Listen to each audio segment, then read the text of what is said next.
What's up, everyone? How y'all doing tonight? Let me know if my mic is good. Let me know if y'all can hear me. Let me know how I'm sounding.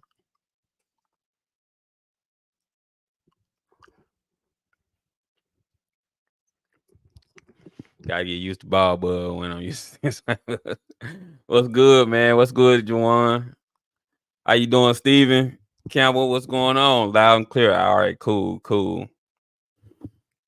All right, and I got the phone lines fixed today. Well, I had them fixed yesterday, but I got the straight number now, so you don't have to put in an access code. Y'all can just call right in, just call the number and just get right on the show.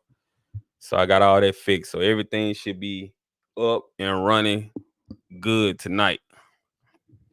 What's going on, Jerome Brooks? What is up? Hopefully my notifications went out. Make sure y'all hit the notification bell. If you haven't hit the notification bell on the channel, make sure you click the notification bell so YouTube will send you all the notifications when I'm live. If you haven't subscribed to the channel, make sure you subscribe to the channel and hit the notification bell. What is going on, everyone? How did y'all like the games this past weekend? We got a lot to talk about. I was almost perfect with my picks. Do you have to compare us to these folks? Man, I mean, people want to talk about it. You know, like I'm telling y'all, I'll be getting messages and be like, oh, when you going to talk about Colorado? And, you know, so I think it makes sense for us to kind of talk about the guys from Jackson State. I want to keep up with the guys from Jackson State and Colorado. That's just me personally. I like to keep up with them. And I be seeing y'all over there watching their content, so y'all can't say that y'all don't be wanting to talk about Colorado, because I be seeing them names pop up over there. So you can't say y'all ain't watching. Y'all be watching. But anyway, somebody call Mr. Ford, tell us SWAC Buzz back. Oh yeah, hopefully Mr. Ford jump on here tonight. Hopefully Mr. Ford jump on when I open up the phone lines. I'm gonna open up the phone lines real soon though. Yeah, man, we had some good games this weekend. I was almost perfect with my picks. Grambling messed that up for me. They lost 24-17 to Texas Southern. Didn't think that was gonna happen. But Jackson State handled business. It was kind of rocky the first half with Jackson State, but they eventually came out in the second half, got things done, and played like the team that they've been playing as all season. So yeah, they're 6-2 now. FAMU still winning, y'all. So, you know, FAMU they still creeping on up there. They still staying with it.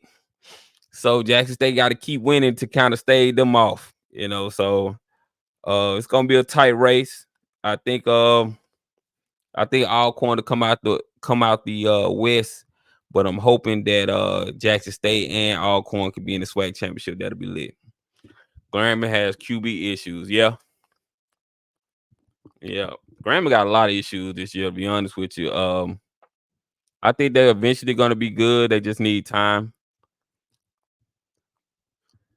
But yeah, let me go on. I'll go on here, open up the phone lines now. Hold on a second, y'all. Let me make sure. So that's the number right there. 609-663-4105. The phone lines are open. Y'all want to call in? Let's talk about the games this past weekend. We can talk about Colorado. Y'all want to talk about them? I know they're a hot topic in college sports right now. You know, Shadur and them, they still winning. Coach Prime has kind of shut the naysayers up. You know, a lot of people were saying that he wasn't gonna make it to a bowl game. So, you know, he's making it now. What's going on, Newt? What's going on, Cedric? Don't see JSU losing the game. Yeah, I don't see them losing either. I think Alabama State might be the only team that can get them some trouble. If they went out, they'll be fine. JSU West equal Colorado. Right. Hey, it's crazy to me. Like all the people that's really balling out at Colorado is from Jackson State, and they have to keep saying Jackson State during the games. You know, I actually like that. They have to keep saying, yeah, you know, he came from Jackson State. You know, like Cam Sigmund out there balling. You know, when Shiloh do anything, they got to say something about that. You know, Travis, the kicker. You know, Mata. So I like to see that they have to keep mentioning Jackson State because the stars on that team are from Jackson State. I like that. But yeah, I mean, you got to give them his props though. Coach Prime, them, they doing it. They doing the thing, man. JSU Global, and we actually produce. Yeah, yeah. There's so much synergy. Both are 6-2. Yep. And just imagine if, well, I know Colorado is they're probably gonna do. They probably ain't gonna go to the playoffs. I ain't gonna say they're gonna go to the playoffs. Now, if they win out, they can go to the playoffs. I believe because if they win the Big 12, but Big 12 got some good schools at the top. The Big 12 is top heavy. So BYU, I want to say Utah is up there too, above them. They got like 3 schools ahead of them that's like got better records than them. So it's gonna be hard for them to get into that Big 12 championship. But if they make it, they went out, they can get in there. But they got I think they got like 3 teams that's ahead of them that I don't know. They may make the Big 12 championship. And I think whoever wins the Big 12 is probably going to get that playoff spot. Alabama State has a nasty defense. They will beat Alcorn this Saturday. Yeah, we'll see, man. Hopefully it's a good game. I don't root for Alcorn. I ain't gonna lie to you. Me being a Jack State alum, I just can't root for Alcorn. But I got a lot of people from Alcorn that I got love for. So I'm hoping that the SWAC championship can be in Mississippi, can be Alcorn versus Jackson State at the vet, so I can come on down for that game. I'd love to do that. But y'all, the phone lines are open 609-664-4105. And you should be able to call right in. Matter of fact, let me test it to make sure everything is, because I got a new number now, new call-in number. So let me make sure everything is straight. Oh. Okay, yeah, we good. All right. Let's look at these scores, y'all. Hold on, give me 1 second.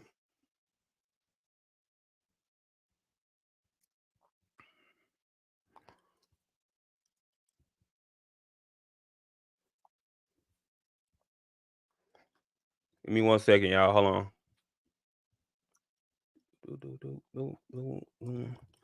And so, yeah, Fairview, they beat Texas A&M Commerce.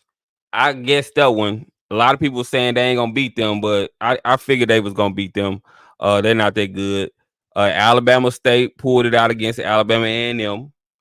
And then we had the Arkansas Pine Bluff beating Valley. Valley has lost every game this season so far. So, man, Valley they in bad shape right now, man. They just in bad shape. Like I said, I wish Valley could do something. We talked about them the other night. It's just I just don't see what they can do with their program. They might need to just go down to D2. E-Rob 3-0 against Manor. Yeah. Yeah. They talked about him being a real estate salesman. Hey, he doing the thing now. You can't talk about him too much. He doing it. But yeah, y'all. So what do y'all think about?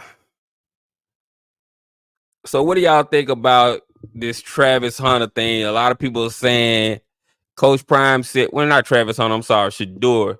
A lot of people said Shedeur is not Well, Coach Prime said Shador is not reaching the Heisman, getting Heisman talk because he's Coach Sanders' son. Do y'all believe that? Do y'all think that's true? Let me know what y'all think.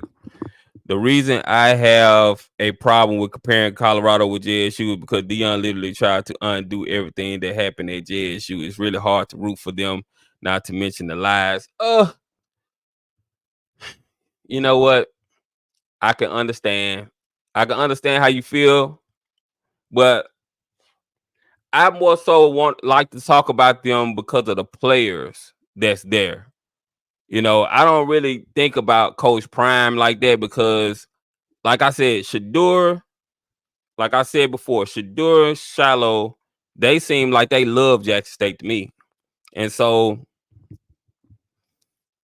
I think it's okay to talk about them in regards to them. And I think Travis liked Jackson State too. I've never seen Travis, Shador, Shiloh, any of those other guys say anything crazy about Jackson State. It's always with Coach Prime. I don't care about CU. I hope they go on a losing streak. The JSU players standing is set. No, Shador and Travis are a package deal.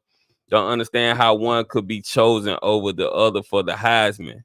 Well, they're positioning Travis to be the Heisman guy this time, you know. But Unstoppable, call in and let us know how you feel about it. Call in and let us know. The number's right there on the screen. Call in and let us know what you think. Travis said on the podcast that he didn't like being in Jackson.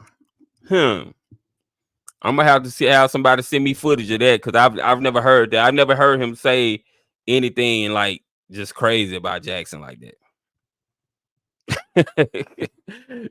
Sonny Bull said, "F him then." Yeah, y'all have to send me that. We got a call coming in, y'all. Let's see who this is. What's going on? Call you live. Talk to me. Shooting up much. Let me make sure they can I hear was you listening. first. Let me make sure they can hear you first. Hold on. All right, can y'all hear me? Can y'all hear him? Can y'all hear What me, they say in man? the chat? They say Let me see. Let's see what they say. Check. Moving kind of slow. So yeah. Okay, they can hear you. Go ahead. all right, cool. So I was listening to you early, and they had mentioned something about Travis saying something about he never liked Jackson State. Here's the deal: the players who transferred from Jackson State, who are currently in Colorado, every single last one of them that transferred out like Jackson State. The deal is, even Deion Sanders himself liked Jackson State. So Yeah. much so in 2023 he was trying to stay. The problem was that there was a conflict of interest because the administration was wanting to take the university in one direction. You know, they already had a pre-plan before he became a coach, and he was trying to take it in another direction towards the FBS. A lot of alums plus the administration were against it because out of fear of not being able to maintain themselves. So what ended up happening was a lot of frustration happened. He wound up taking it out on the players. One thing led to another. He got an offer from Georgia Tech, USF, and Colorado. USF and Georgia Tech were ahead. Colorado offered him more of what he wanted. That's how he wound up in Boulder. With that being said, his whole ordeal, he was wanting to stay his whole tenure. That was part of his plan. And the thing of it was that he got a payment, not a payment. What am I saying? He got an offer late, and Neely was the one that broke it on the HBCU game day show, I believe. But it was without the full consent of the administration, So which some is people said how that. Some people Neely. said that's bull junk. So okay. No, So no, no, no, no. from It's what absolutely, it's absolutely not. Both Neely and Tim Brewster okay. can vouch for this. And the thing of it was that as soon as he left, right, to go to Colorado, there was talks with him and Ed Reed as far as him taking his place. The second that didn't fall, fall through the way it was supposed to. He wound up able through Cookman. Of course, he wound up falling out with the staff and administration, and that's why he currently doesn't have a position now. But I say that to say this: TC Taylor was the choice before Dion in 2020. Yeah. And TC Then they Taylor's doing a wound hell up of a going with job, man. Dion. Like Jackson State is set. They got their coach of the future that's gonna be there for years and years and years, and he's a good coach. Well, So Jackson State don't have nothing to worry about. You know, they're gonna keep their ball rolling. Like I actually feel well, like Jackson State can win the Celebration Bowl this year. And if they can just have a I, year drop off, like so they go from going to Celebration Bowl 2 years in a row, then missing 1 year, and then going back to the Celebration Bowl, what more can you ask for? Like, what more can you what ask more for? can you ask for? The factor that everybody's missing out of all of this, and that's the Pac-12 and what happened to Ed. I say that to say this: if everything goes the way that it's continuing to go on the trajectory that was going, let's just say all fails, there's nothing that goes south within the FCS, and the NCAA doesn't get involved. Then of course, Jackson State with what they have currently, if it keeps going in on this trajectory, it's going to be the FAMU and Jackson State show.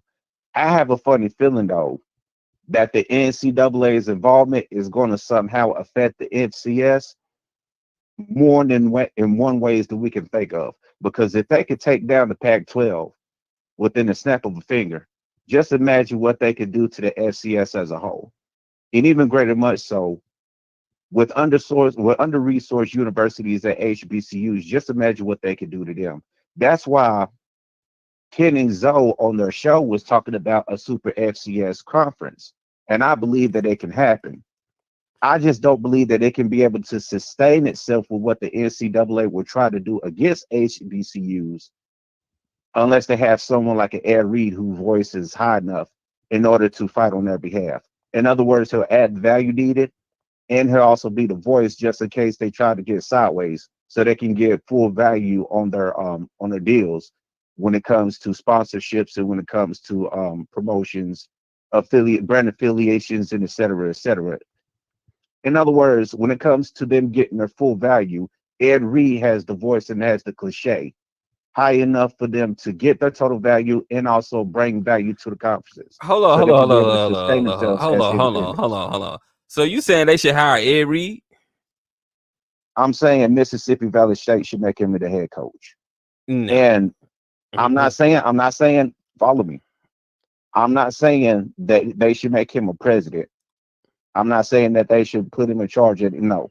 What I'm saying is that they should make him a head coach for the purposes of adding value and to be able to maintain themselves as an independent conference in the FBS. I'm thinking long term here because what's going to happen is that they're going to jump to the FCS. They're going to have the money in place, but then the NCAA and their university affiliates are going to get crafty. They're going to try to devalue HBCU conferences, and the ones that are winning within the conference, they're going to offer them money to try to leave the super HBCU group. You get where I'm going? Yeah, So I understand what you're saying, but I feel like all HBCUs have to do is focus on their marketing because HBCUs have their own base. They have their own people that watch them that's not gonna watch those other FCS schools. They have their but own that's where people. All they have to that's do. where Ed Reed comes in at because here's the thing: those the TV offers, like say for example TNT, they offered the Mountain West a certain amount of dollars to stream their games on the TNT, television. I'm thinking as far as value is concerned, right? Because their targeted audience, of course, isn't the HBCU audience, it's casual viewers. You see what I'm saying? The ones that watch the Alabamas, the Ohio States, the Power Four mostly. You Yeah. see what I'm saying? They're interested in that because that's where most of their money is coming from when it comes to spending ad money for commercials for television. Hold on. Let me So let if me say you this to add the in let me say Ed this to the Reed chat that can before you bring keep in, going. Let me say this to the chat. If y'all refute what he's saying, if y'all have something to say about what he's saying, call in. The numbers on the screen. Call in yes, sir. and give your point of view. All right, go ahead. All right. So And I'm glad you mentioned that because I don't have a problem retorting anything because I do know for a fact Roy Parrish, who's Ed Reed's partner, he could explain this better than I could as far as the foolproof plan and what he'll add within the 4 years that he's the head coach. So what I'm saying is that as far as adding value, right? Mm-hmm. In order for HBCUs to gain interest from the casuals, to bring them into an HBCU space to make them HBCU fans, you're going to have an ad read that's going to be able to target the 4 and 5 star recruits, get the transfers out of the transfer portals, and put a better product on the field. With this better product on the field, what's going to happen is that the value when it comes to negotiating deals, television deals, sponsorships, et cetera, Do you you'll think? have somebody that's a mouthpiece that's big enough for the conference to sustain itself. But do you think Mississippi Valley will be a place that can, that he can build up to what he Yep, wanted to be? I don't know yep. about that. Because I here's the don't know deal. about that because it's Here's different the from deal. Here's the Florida deal. You got though. to think. You have to think here. Mississippi is different from Florida.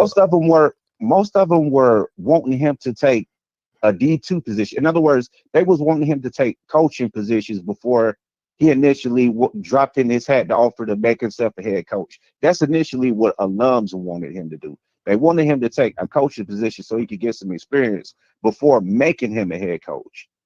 But looking at what we've seen from Tennessee State, Eddie George is a current head coach who had no prior experience before taking over Tennessee State. And within 4 years, they have a winning program.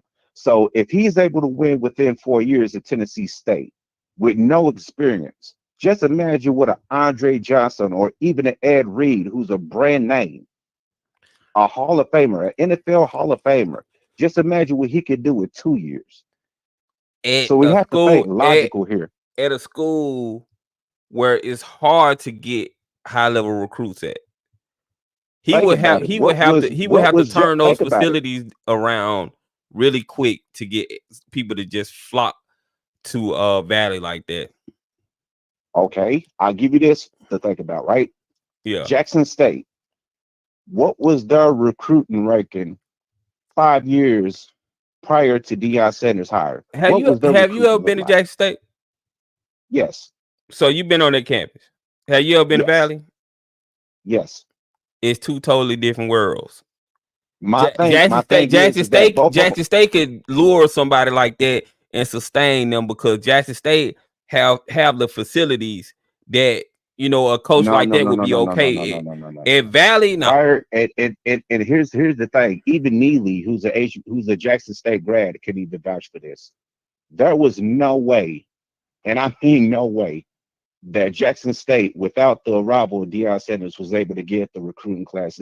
It just wasn't possible. They're not even touching a sniff of a top 200. Let's just say Jackson State in 2021, the recruiting class, according to 247 Sports, it went all the way up to 54th in the nation. The following year, I believe it was like 127 or 128 with Travis Hunter to be the number 1 recruit in the nation. That was the following year. There's no way that they touched the top 200 or even 250 without the arrival of T. Let's just say TC Taylor takes over in 2020. They don't sift the top 200 within that recruiting class. At Mississippi Valley, with the facilities that they have right now currently in place, with the upgrades that they're currently making as the years go by, I can tell you this and I can vouch this for a fact. It is good enough right now as it is with him being the head coach to get at least a top 60 to top 50 recruiting class in the nation his very first year, according to 247 Sports. Well, I would say this: you can't think about Jackson State and 4 and 5 star recruits right now. TC Taylor's philosophy is he's going to take talented players and develop them. That's what Jackson State Correct. is doing now. And Right. so that's why you see the players he's getting is really not a drop off like that. They're still more talented than most of the players in the SWAC.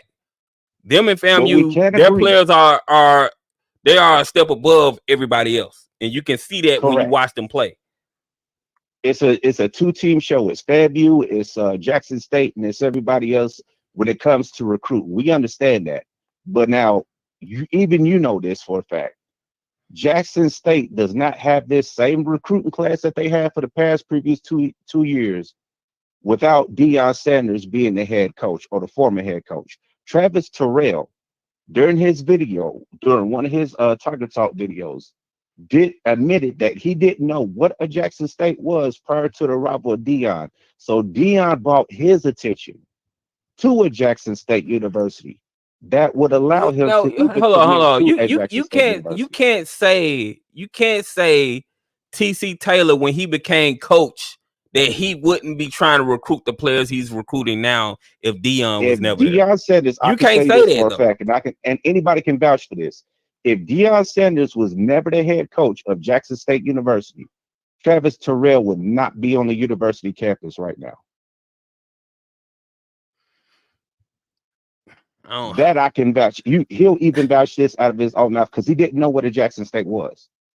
okay, but So it's the how can part you of recruit recruiting somebody though. who doesn't know what the university is? That's what coaches do when they recruit though. You have to go find players and let them know, hey, this is our school, this is what we have to Right. offer you.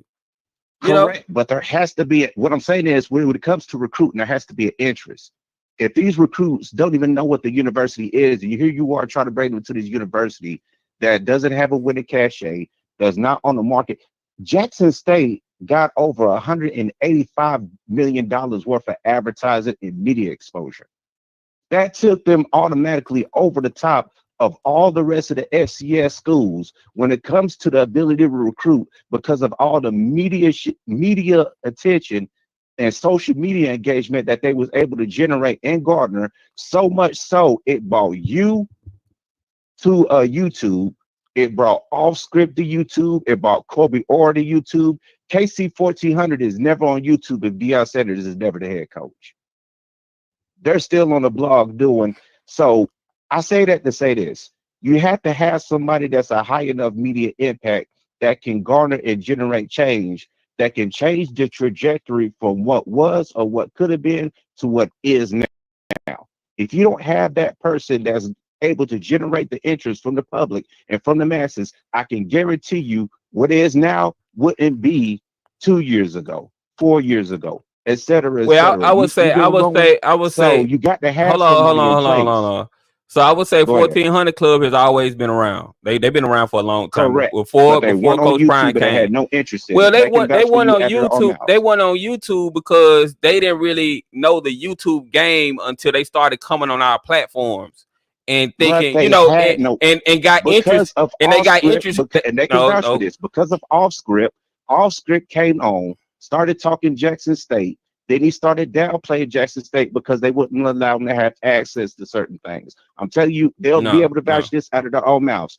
They wanted a safe space for HBCUs and for Jackson State alums to be able to come in and be able to control their own narrative without outside interference for people no. who wasn't ingrained in HBCU culture. That's what brought them to YouTube. My thing And is, so much no, so they would have eventually got to YouTube regardless if no, Coach Prime was there. no, they Yes, they had would no have. interest, is what I'm They telling you. man, Would have never they were doing happened. podcasts on Spotify because I used to listen to them all the Correct. time. They were doing podcasts and stuff before Coach Prime came. Let me tell you, Right. I know Ken this. Clark came on my show. He called in one time. I made a video and put out Ken Clark's video. That video got views, and I'm pretty sure he thought Correct.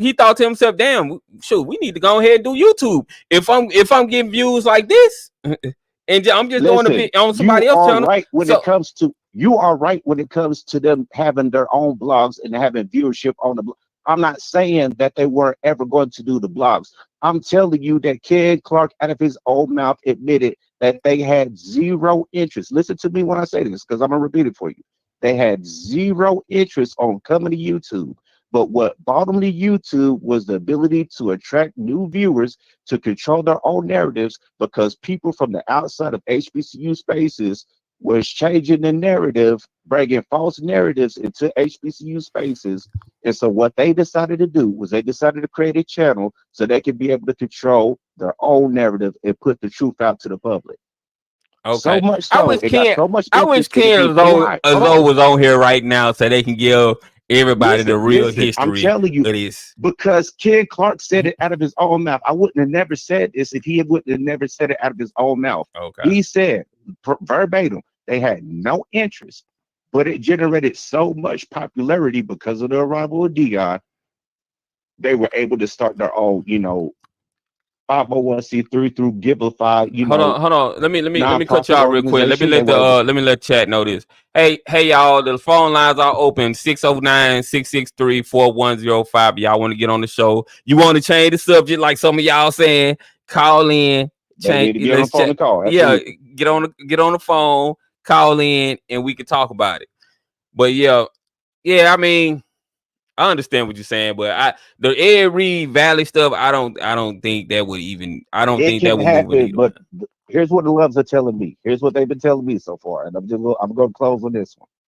They're worried that Valley is not able to have the money to pay Ed Reed or Andre Johnson. In other words, they're thinking financial. Financially, it wouldn't be a benefit because right now they're not at the capacity to do it. But I'm telling you this right now. Ed Reed with Roe Parrish, I kid you not. All you have to do is just get in contact with Roe Parrish. That's his partner. He'll be able to explain everything in due detail. Foolproof plan of what he could do for the university and for the conference as a whole when it comes to this super HBCU FBS move. It's all in the works. But when it comes to Ed Reed, he will agree. He's going to put a foolproof plan in place. They're going to read over the contract. They're going to see what they agree to and what they not agree to. Then the administration and the president is going to get together. And they're going to put their plan in place. They're going to come to a mutual decision. Ed Reed will be the next Mississippi Valley State head coach. All that is needed is an opportunity and to come to a mutual understanding of what they can do together to get this thing rolling. But I only want him, and I want to make myself clear on this. I only want him to be the head coach because I know the value he will bring towards sustaining this as far as the super HBCU group in the FBS. If they can get somebody else in the place of Ed Reed, I don't care who it is, which billionaire or which tree, whoever it is that they can get to bring the resources, to bring the monetary value, if they can do it without an Air Read, so be it. But as far as value and as far as the voice being loud enough to offset anything that the NCAA will try to do, because they're going to try to do this. They're going to try to devalue this super HBCU conference at FBS. I'm just All telling you right, ahead of time. They're all going to right, need Ed Reed to offset all of this. all right, And I'll close on that. all right. Appreciate the call. All right, I got another call. Let's see. I had to let him finish this point. What's going on, colleague? Line, talk to me. Hey, what up, brother? This is Jerome from Charlotte. How you doing? What's up, man? How you doing? Hey, doing pretty good, man. Is he still on the line, or is this Nah, you? he left. You want him to come back? Okay. Do you want to debate with him? Nah, I'm not debating nobody on this homecoming. So I just Go wanted to ahead. come up here, man, and say a couple of things. Coach Prime has stated. I remember the day after he was named the coach at Jackson State, he went on Good Morning America, and he talked about why he chose Jackson State. He stated he had other offers, but because of Jackson State's recipe, if you will, the formula, he said we have 4 NFL Hall of Famers. We had led FCS in attendance more than any other FCS school, 30,000 fans per game. Talked about leading the nation in APR, not just HBCUs, but FCS in general. Jackson State was the blueprint. We've Yeah, always been I the don't blueprint. understand where all this why people changing history. Like you Yeah, can't change history. yeah, Like it is what it is. Dion right. wanted to come Yeah, here, and the only thing people are upset with Dion about is the way he left. That's it. there you go. If it wasn't for that, everybody would be cool, you know. But I don't Right. know. Go ahead, go ahead. I ain't mean to cut you off. Go ahead. And Tom did another interview with another podcast in 22, and he made a statement. Somebody asked him about, Southern Heritage Classic and, Jackson State of the future. He was like, let's get one thing squared away. Jackson State was Jackson State before me. It's going to be Jackson State after me. And what he was alluding to is the brand, the household name, the amount of impact, marketing, all of that. Jackson State was already there. We provided a wonderful platform for him to do his thing. We're grateful. We're good. We've definitely moved on. TC Taylor is definitely our guy. Yeah. And I think it's almost kind of poetic justice, if you will. Here we are, homecoming week 2 years later, and #1 in the SWAC, ranked in, like, I guess, #2 or #1 in HBCU polls, possibly heading to the Celebration Bowl. Good times at Jackson State, and this is all because of TC Taylor. And, so answer this for me. Like, you have a lot of people that say, "Oh, people are still bitter at Dion." I don't feel like anybody is bitter. Like, what is all the bitter talk? Because I mean, I see some people say that, but it's like, I think everybody from Jackson, most of the Jackson State fans have moved on. They're good with TC because we're winning. Jackson State is winning, so nobody is mad. We could talk about Coach Prime in Colorado and what they're doing and root for the guys that's on that campus that came from Jackson State and keep up with them without people saying that we're bitter. I don't get that. And so I don't hear those remarks or comments from JSU circles, but I do hear it from people from other circles, even PWI circles. I got a lot of friends here in Charlotte who are PWI grads, white and black, and they're still upset as to how Dion left.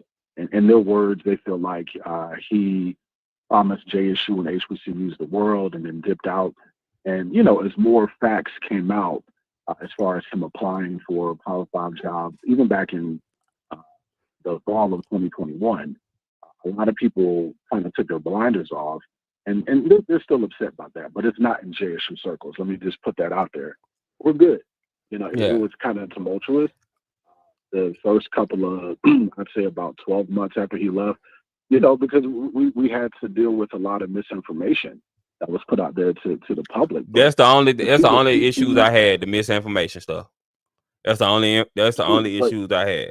If that Earn Your Leisure interview where he kind of made a scenario of some people stealing money, but he had to understand media, they just gonna go with that highlight and they're gonna push that.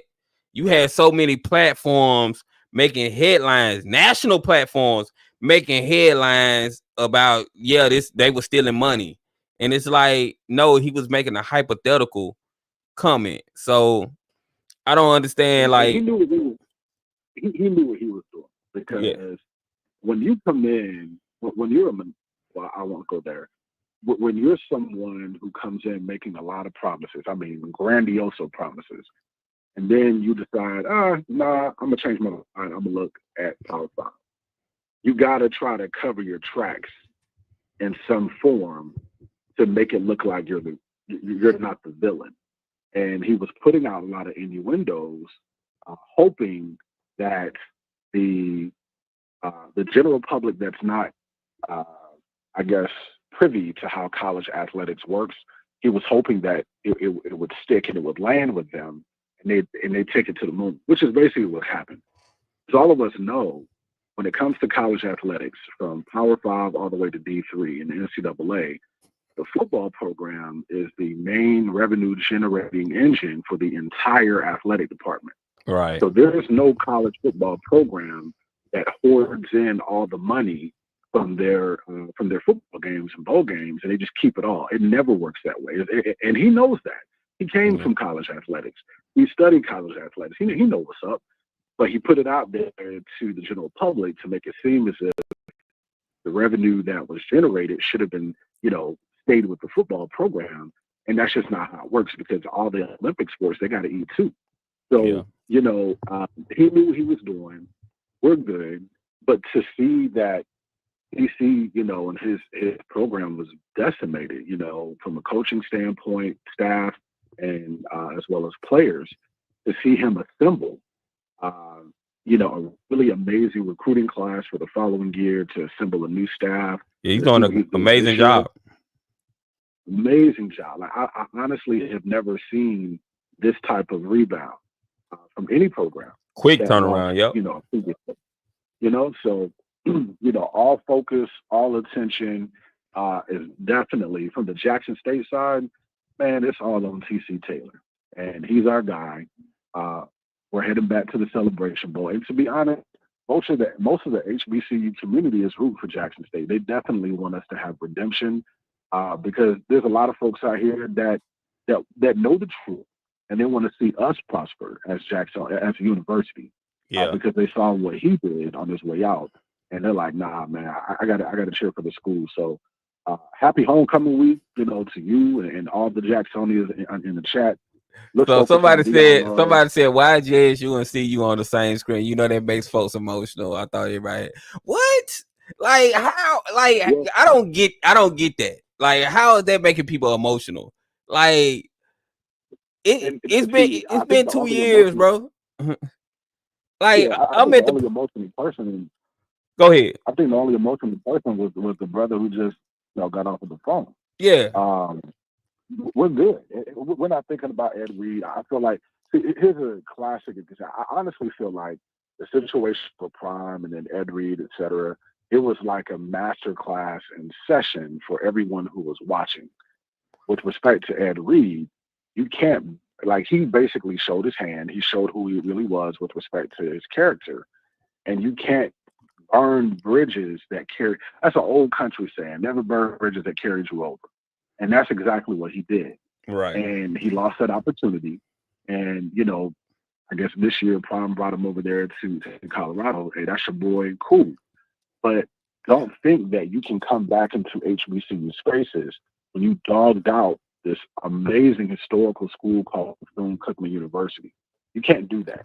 Yeah. And hopefully that serves as a lesson to any other celebrity coach or any other coach in general who wants to come into HBCU spaces. Now, I'll say this. There's nothing wrong. If a coach wants to, come into an HBCU space, build up the program, and then has aspirations to go FBS or Power 5, more power too. My issue with Ed Reed is I know he don't want to be here on this level. We know you just coming here just to get your resume up so you can move on. Like we know that from the jump. Like so all this woofing about what you gonna do, all the money you gonna bring in, and all this other kind of stuff. It's kind of like, it's kind of like it's just BS, man. He's gonna do what he can do while he's here, so he can, move up to it. Cause you can tell he don't want to coach at a HBCU. He just doing it because that's all he can get right now. And HBCUs don't want him. So here's the thing. And here's the thing, man. Those are the sentiments echoed by a lot of brothers who went to PWIs. But they do know when it comes to building your resume and getting the most, to be on a platform or a space that is marketable, they know they can't do that at any other FCS school. They can't do it at an FCS PWI. Right. They can only do that at an HBCU because we have these massive crowds. We have these big classics and big homecomings. So there's a lot of buzz around what we do, from coast to coast. So they know they need HBCUs more than we need them. And to be honest, man, you got to ask yourself, and this is for everybody in the chat, because I'm a country boy. Sometimes you got to ask yourself, man, is the juice worth the squeeze? And looking at the amount of drama that when he was at Bethune-Cookman, it's not worth the squeeze, man. So you can claim to have all this leverage when it comes to recruits and possible fundraising endeavors, but at the expense of what? Is it at the expense of our reputation? You gonna dog us out on your way out too? Nah, we're good. Yeah. We're good. There are so many other qualified brothers out here who come from the HBCU ranks that will gladly come in and be humble and serve us well with honor and respect. Yeah, we don't need to go down that road anymore. And I actually like Ed Reed, but I could just tell that he didn't value HBCUs coming in. He felt like he was moving to the projects, and that he could just talk about us, do whatever he want, and that's the kind of attitude he came in with, and you can't do that. Right. You got to come in humble. You're here. That's just like me being an intern, going to a Fortune 500 company and going in the building talking like I'm this and that, and I'm an intern. Like, you ain't nothing but an intern. Get your ass up out of here. And that's exactly what happened to him. You can't come in here talking like you this big shot coaching, that you got all this clout when you haven't done nothing on the coaching level. You've done nothing yet. You should be appreciative. He should have came with his hat in his hand and sitting there telling everybody what they were gonna do instead of crapping on the school. He shouldn't have did that. But then he still wants another chance. I mean, I feel like everybody deserves second chances. But if any school was to do it, I could see Valley doing it, because Valley really ain't got nothing to lose, really, because they've been losing forever. So they would be the only school that would be desperate enough to do it. I don't even see Valley doing it because, just because of the whole situation at Jackson State with Prime, and of course, you got other higher powers like IHL that are the ones who technically pay for those coaches' salaries. I don't think they'll do it. I don't think they move forward with it. And I honestly don't think the administration at Valley is that desperate to win football games. At the end of the day, I think the overarching learning lesson that all of us learn as HBCUs is our reputation is way more important than 1 or 2 seasons of glory. And I don't wish, like, for what happened to Jackson State, I don't wish that on any HBCU or any institution in general. Now, definitely want to pivot back to TC. So hold on, let me ask you this question before you pivot back. If you could do it all over again, would you have had Coach Prime come to Jackson State? No, absolutely not. So if you could, and I say that because myself and there's thousands of other JSU alums from coast to coast that have stated, they've had colleagues come up to them and ask them, "Hey man, what's your university doing? Like, why they do Coach Prime like that?" That is embarrassing. And not only, and people got to remember that whole Coach Prime fallout, it didn't just affect the university; it affected our alumni and our constituents. And we're still so you don't think the notoriety boost that the school has gotten was worth all the even with the drama, it was worth it. You don't think it was worth it? I don't think it was worth it. And the reason why I say it wasn't worth it is because we could have had maybe a certain percentage of that notoriety just by winning. Because like Prime said, we got the best fan base, got this big old crowd, we got the sonic boom, we got the highest APR. Jackson State had, let's say we hired TC at that time, and he had a pretty solid class. Would have ran through the SWAC still and made it to the Celebration Bowl. And we still would have gotten national attention, similar to what A&T was enjoying in their Celebration Bowl run. So, no, none of that's worth it.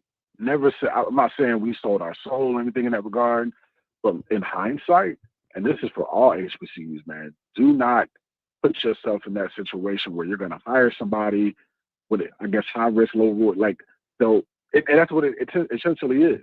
Because Prime is an anomaly. So if you're trying to get another Prime, it's not going to work. Like, he's a unicorn.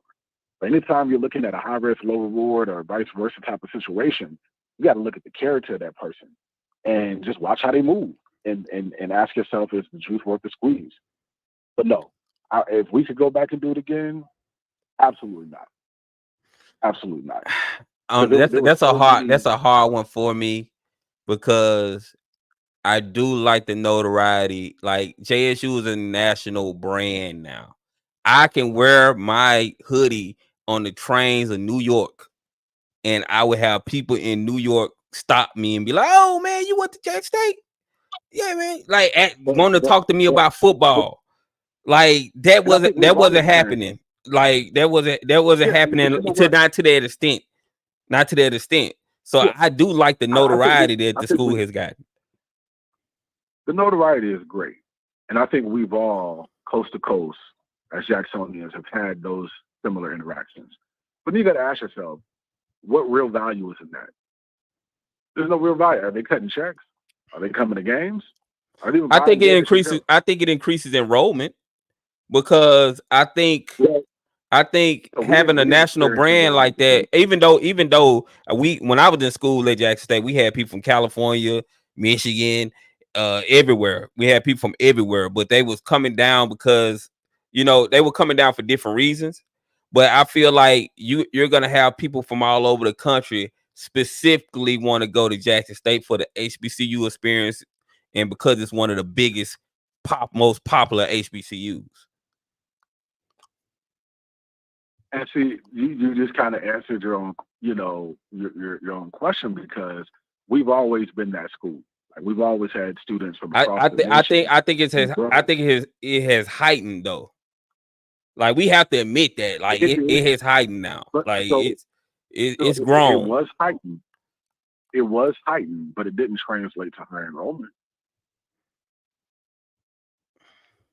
So, I mean, at the end of the day, So how yes, many students is JSU averaging now? Like 12,000? Aren't there like 12,000 now? no, Like 11,000, no, 12,000? no, nah. So Well, what is enrollment it? right 10, now 10 is to about, 12, right? no, enrollment is about 7,000, 7,500, 7,000. So Hold on, let me check this. we I'm about to check haven't, this right now. yeah. But in the meantime, man, looking back, and I'm not going to dissect So it said Jackson everything State that enrollment said, 9,811. That's when I Google. that's That's what. Hold on, this old. Hold on, let me go. Let me go to 2024. Let's see.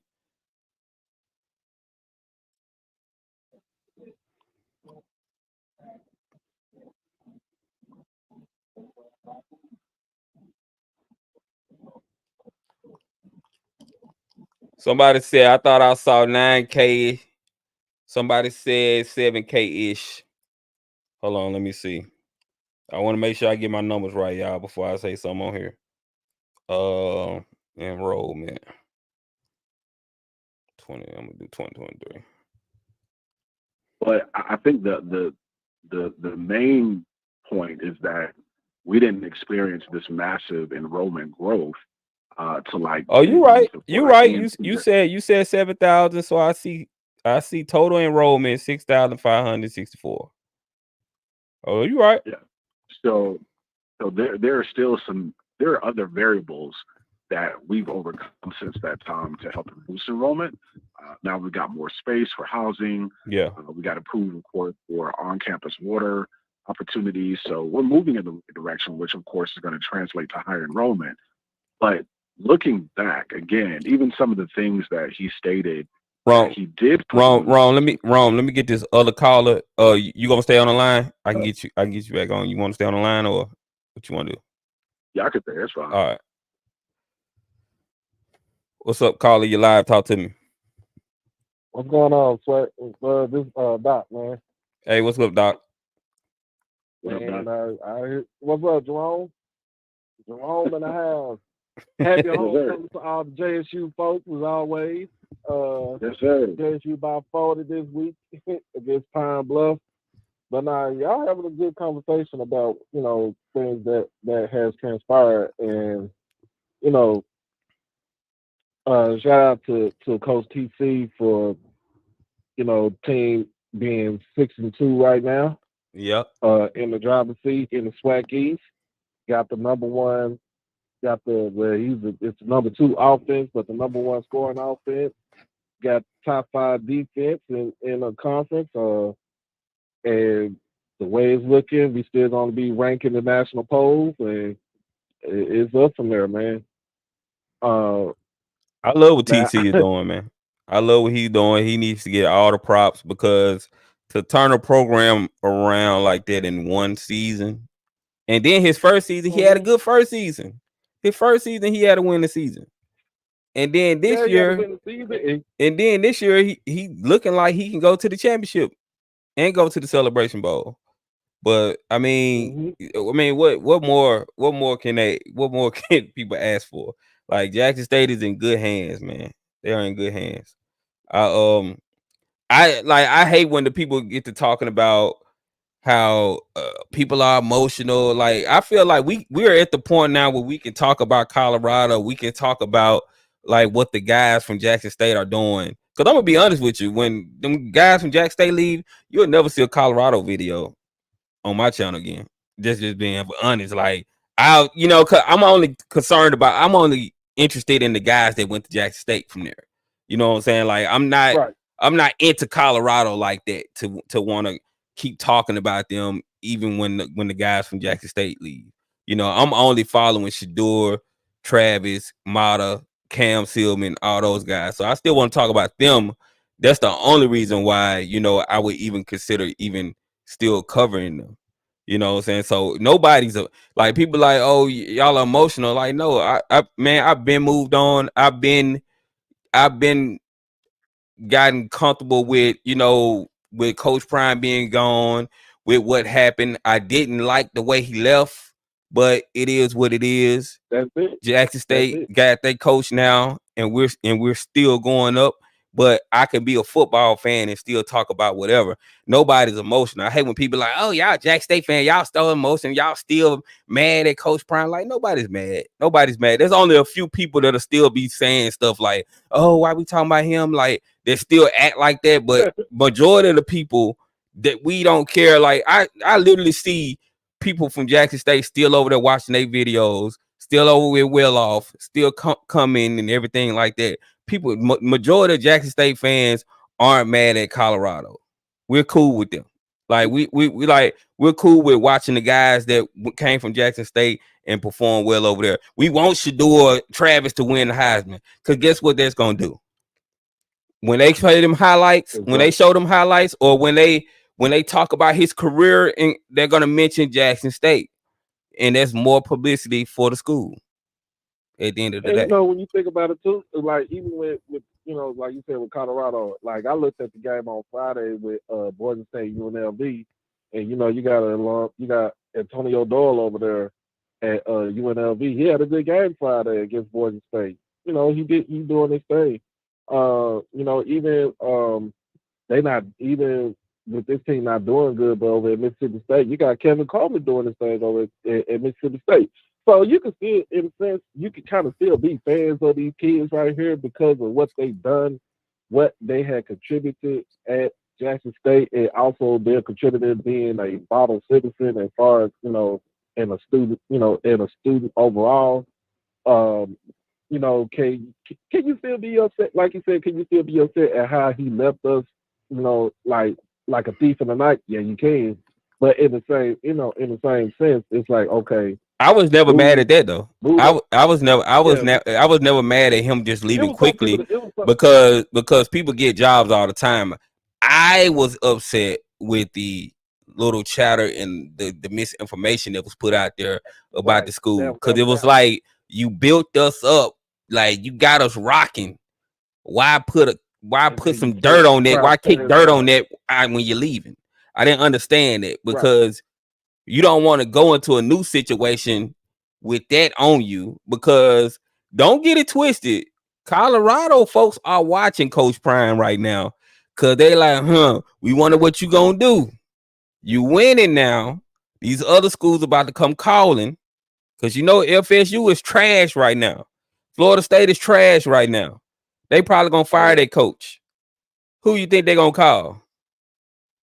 And then with Travis and Shador and all them leaving, you think Coach Prime won't make that jump? He might be having conversation with them right now. Because remember, when he was at Jackson State, he was having conversation with Colorado that summer. So you never know what's going on. And even when his first full year, he had conversation with TCU while he was on it, while he was ailing and having his toes cut off and stuff like that. Yeah. I mean, like you said, it's not the way we was upset. We was upset, for him getting another job. we all knew that he was not going to stay at Jackson State for that long. I didn't said that there's no more like Bear Bryant, there's no more Bobby Bowdens of the world, Joe Paterno's, all them coaches that been at school 30, 40, 50 years and stuff like that. We ain't got that no more. It's either 3 years and a cloud of dust, or you better be successful within them 3 years and you get that good old big contract extension. But it, I got other callers, so try to finish up your point so I can get to the other callers. Oh no, you good. But I just put it like this: we're doing good, man. We had a good game yesterday against Bethune-Cookman. They kind of punched us in the mouth in the first half, and then in the second half we just turned it on. Play shutout football in the second half, and just let y'all know, hey, everybody, for all the Jackson State folks, we are all the Florida schools daddy for Bethune-Cookman and FAMU, because the last 2 weeks they have not scored in the second half in either game. And let me add a little something to appreciate that. Appreciate since 2014, FAMU has gone 1-5 versus the Love. We've been consistently beating on Bethune-Cookman, so we ain't worried about that. We're Jackson State. My whole overarching point is we are good on Coach Prime. Glad he has been able to leave the Love. We enjoyed the time; it was fun, and we have moved on with our new head coach TC Taylor. It's homecoming week. Yeah, I'm here. Okay. Number one in give me 1 second, caller. Let him finish his point real quick, then I get to you. Go ahead. Go ahead and finish up, Jerome. Hey, I'm good. I appreciate you for taking my call, man, and happy homecoming. All right, thank you. What's going on, caller? You live? Talk to me. Shoot, it's me again. I just wanted everybody to finish their point before I make a statement. Okay, go ahead. All right, so I heard everybody's side. I've listened to everybody's worries and concerns, and to answer one of them, which was mainly yours, as far as Ed Reed leaving a Mississippi Valley State, because I'm not trying to make this fully about Ed Reed, but everybody's concern is that he's going to come in, he's going to leech off the coach, and he's just going to leave, and that's going to be the end of it. Well, my thing is this: the presidents and administration could put a foolproof plan of him, when his tenure is, as far as it being 3 years, as far as being 4 years, and they could say, hey, look, we got it in our contract that within this tenure, you have to finish it out, and if you can't oblige by our demands, you will not be the coach, and we will look for somebody else. They could put that in the contract, they could draw it up. And of course, Ed Reed's going to agree to it. Why? Because he wants to be. Oh, you the same caller for me earlier, right? Yes, sir. Yes, sir. Oh, okay. I didn't know that. Okay, you the guy that brought up all the Ed Reed stuff. Okay, I didn't know that. Okay, I don't need to call the ruckus because I know it's a lot of emotions behind it because of what Dion failed to do as far as his promises made. But when it comes to like one of the guys was talking about that he would rather do without the Dion arrival to Jackson State, and of course, you disagree because of the impact that it had. Of course, with JSU being on track towards winning. Matter of fact, I already know they're going to win the Celebration Bowl. But my ordeal is that one of his greatest hires was a guy by the name of Javancy Jones. I knew as soon as he was one of the coaching hires, I already knew it was up from there. Because all of the woes that they had the previous year was all going to be fixed. They had defensive problems, he fixed it. They had special teams problems, and of course, you already know what they're doing on that end. So that let you know where I stand as far as them winning it all. And of course, next year is a whole complete story because it's a new season. But as far as Ed Reed just coming in, leeching off of the culture and then just leaving, they could put provisions in that can pretty much force him to finish out his tenure. So that way there won't be no issue of him as far as just coming in and leaving when he's not supposed to, because of course it'll be in the contract. So they could put that in. Again, he wants to be a head coach and he wants to help. He's going to agree to the terms and he's going to be the next head coach if given the opportunity. But emotions are involved in all of this. And a lot of people have to think logical because a lot of feelings was hurt. A lot of people's emotions was tied into this. But I'm sorry. I'm reading the chat, man. It's chat. I get it. I trust me. I understand. I get it. I get it because I started off just like them. Angry, frustrated. I cussed out Ed Reed's Twitter account, social media. I did all the shebang, the whole 9 yards. I get it. But I'm just talking in the logical sense here, man, because we got to think logical. Without Ed Reed coming into the space, man, there is no $185 million media spot. There's none of that. You wouldn't be here. KC 1400 wouldn't be here. There would be no Tomorrow Leader Sports. One of my guys, my main guy, Coach Simmons, he wouldn't be here with all of his ideas that he brings to the forefront and to the table. You get what I'm going? So a lot of good has coming out because what happens is people don't think things through because they think of the benefit of just the students and the student athletes, but they fail to mention the benefit of the entire university and the city's economic impact. That's a lot of people who made a lot of money, man. We're talking millions that came into the city, $30 million economic impact that came towards the city of Jackson, So where you getting this information from? What? So you somebody has told you that Ed Reed is for sure going to be the coach for Valley next year. There are no guarantees in this life, and you already know it. What if ifs could be but I'm not going into hypotheticals. I'm going to what's realistic and what's logical here. All Mississippi Valley State has to do is make a phone call and draw up a contract. So this is all hypotheticals. What you saying? So, but you were talking before. You were talking before like you had some info. I'm not saying that it's. You was talking before. You was talking before like you had some inside information. That's how you was talking. I'll put it to you like this.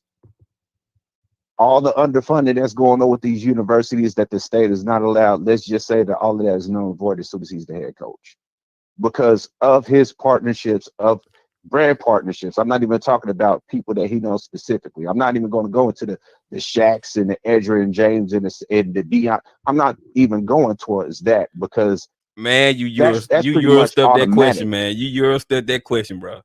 I'm saying, have you heard this from a source? Like, cause you're his talking. His name is Ro. Remember, I mentioned this earlier. Ro Parrish can explain this 20 times, a million times better than I ever could. But that's my main go-to source as far as what can happen and what will happen.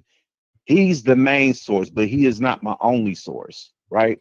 Because I can go to the JB show where one of the guys was talking on the show about Dion wanting to stay, but he couldn't find the donors that would give him the money to stay to generate the billions of dollars and et cetera, et cetera. I could go through the whole 9 yards of the shebangs. And of course, there are alums and staff members. All right, brother. I had to land your plane. Brother. Like, I don't know this. Let me get this other call. What's up, call you live? I mean, the brother is all over the place. Hey, this guy, man. I was looking at the comments. I just heard who it was. Hey, bro, we do not care about Ed Reed. Anybody, man? I just asked him to tell me where he get the sort. Has he heard this from somebody? He get to talking about like just sidestepping the questions and just going all over talking about he heard it from the stars and everything else. I don't know what's going on, man. I'm so confused, bro. Dude, bro, man, that made me want to start drinking again heavily, bro. I can't, like, Fred, Uncle Fred, point of order, please, because man, same dude talk about Ed Reed, with road pass and stuff like that. And road pass is his representative. He should have told him to shut his mouth, and he did that damn interview with Roland Martin. Leave it alone, man. Just leave it alone, dog. He ain't gonna be in no HBCU space. And if he wanna be a coach, let his ass go down to Division II and be a coach down there and see how. And the brother's still on the other line. Hold on. Come on, let's talk. Let's have a conversation. What's going on, brother? Nah, somebody had cut me off of the conversation before I could finish your point. Okay, go ahead and finish your point. Let's have a conversation. What makes you think Ed Reed This is Doc Holliday. Whoa. I'm not trying to get in any debates here because I'm not trying to do any back and forth. So if we're going to do that, then I'll just wait. You about to get into the debate because you sound like a Trump supporter over here. So we No. Early voting starts here on October 31st. I already got my ticket punched in, homie. I'm going for Kamala, homie. I'm not one of those. I don't do the far right, far Republicans. Like I said, I don't do the arguments. I'm not a part of no IHL affiliation groups, and I don't do arguments. I'm not. Okay, that is not the time, and I'm on. What school did you go to? What school did you go to? Where did now we're getting personal here. I only want to stick to the. I only want to stick to the matter of the fact. I'm asking. It's not about. I'm telling you. Do you want me to just call back in 5 minutes later? Because I don't do back and forth. That's petty. All right, go ahead. Doc, right. I'm gonna let him finish. Go ahead and finish your point. Then I'll go. Go ahead and finish your point. All right. Now, because I don't do back and forth. That's petty, man. We're supposed to be educated, smart people, man. I don't do back and forth. Okay. Anyway. All right. So to finish my point, like I was saying, there was a couple of alums that I have talked to online that used to follow me on social media that allowed me into the struggles that they had. They pretty much gave me the history, the whole nine of the shebang. How much money X, Y, and Z was going to cost. We went through the math, et cetera, et cetera. We're talking over a period of 2 to 3 years of just information, this person coming to me, that person coming to me, et cetera, et cetera. But I'm saying all of this to basically wrap up my point. Once Ed Reed becomes the coach, everything that everybody is trying to do will get done. It's just a matter of putting provisions in order to get it started. But people's emotionalism, right, cannot be factored into this because people get emotional about what happened in the past versus what can happen in the future. When all they have to do is just put provisions in place and it'll fix everything.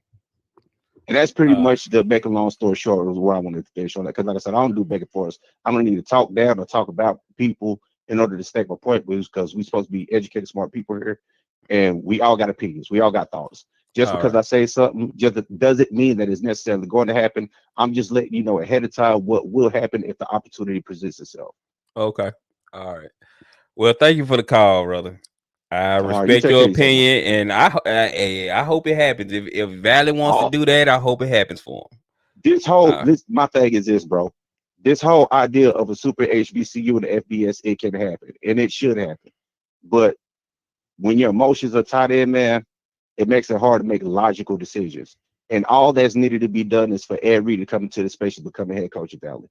And everything everybody's trying to get done will get done. It's just a matter of just if and when and if they're willing to do it, because refusal has been the greatest enemy of HBCUs. It's been refusal, man. All right. And I'll let him upset on that. All right. Thank you for the call. Ooh, y'all, the phone lines are open 609-663-4105. If you want to call in, if you want to change the subject, call in 609-663-4105. Let us know your opinion. Let us know what you think. We're talking football tonight. Hold on just a second. Let me get back to Doc. Doc, you're on now. Oh man, that made me want to start smoking again too. Anyway, man, bro. I'm gonna be honest with you. Ed Reed ain't gonna go to no Valley. He gonna see all that stuff that's going on. Even though they got all the new additions that's going on up there, it's just the way that Valley does business up there. He's not gonna succeed up there. I'm gonna tell you just like this: if he want to be a coach, if he really wants to be a coach, he can go to the D2 level and see how it is and work his way up instead of trying to come up and take a spot from folks that's been doing this for a long time. But other than that, man, let's change the subject, man. Look, Irv, I know yesterday Irv had 171 yards and 2 touchdowns. What you feel about that? Oh yeah, yesterday, man. He was balling, man. JSU offense has stepped up. They have stepped up. I can't really say anything bad about them. They stepped up. Their defense is playing. I don't know what was going on first half. I was like, what's up with the defense? They just let them do whatever they want to do. But second half, man, they really look like the team that we know that we've been knowing them to be. So yeah, man. I got to look back at the game, and I got to be looking at the game because I don't even think they crossed the 50-yard line number one time in the whole second half. You might be right. You might be right.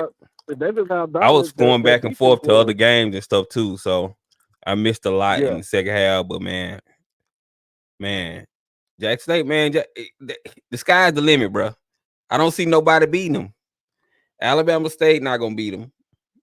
I don't believe they got a good defense, but I don't think Alabama State had the offense to keep up with them.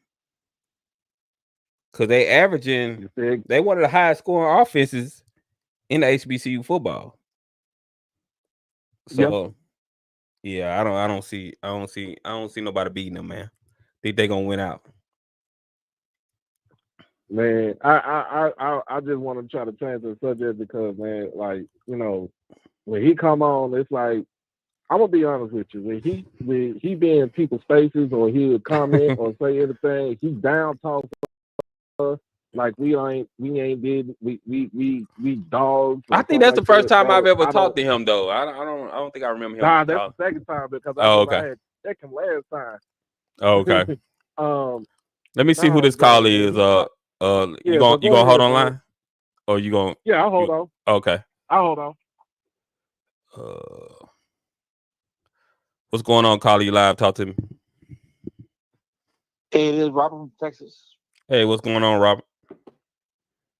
Hey, the thing is that one of the things that I disagree is a comparison between TC Taylor and Coach Prime.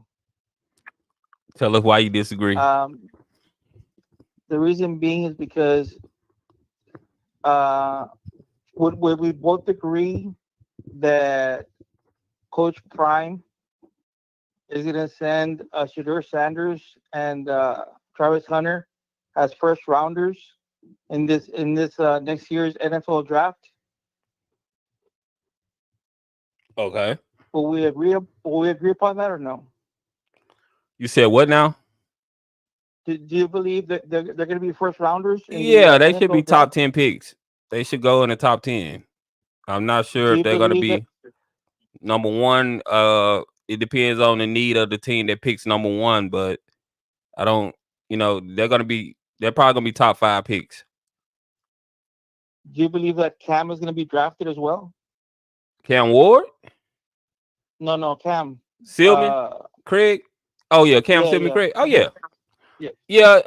I think he could be like I can see him going in second or third round.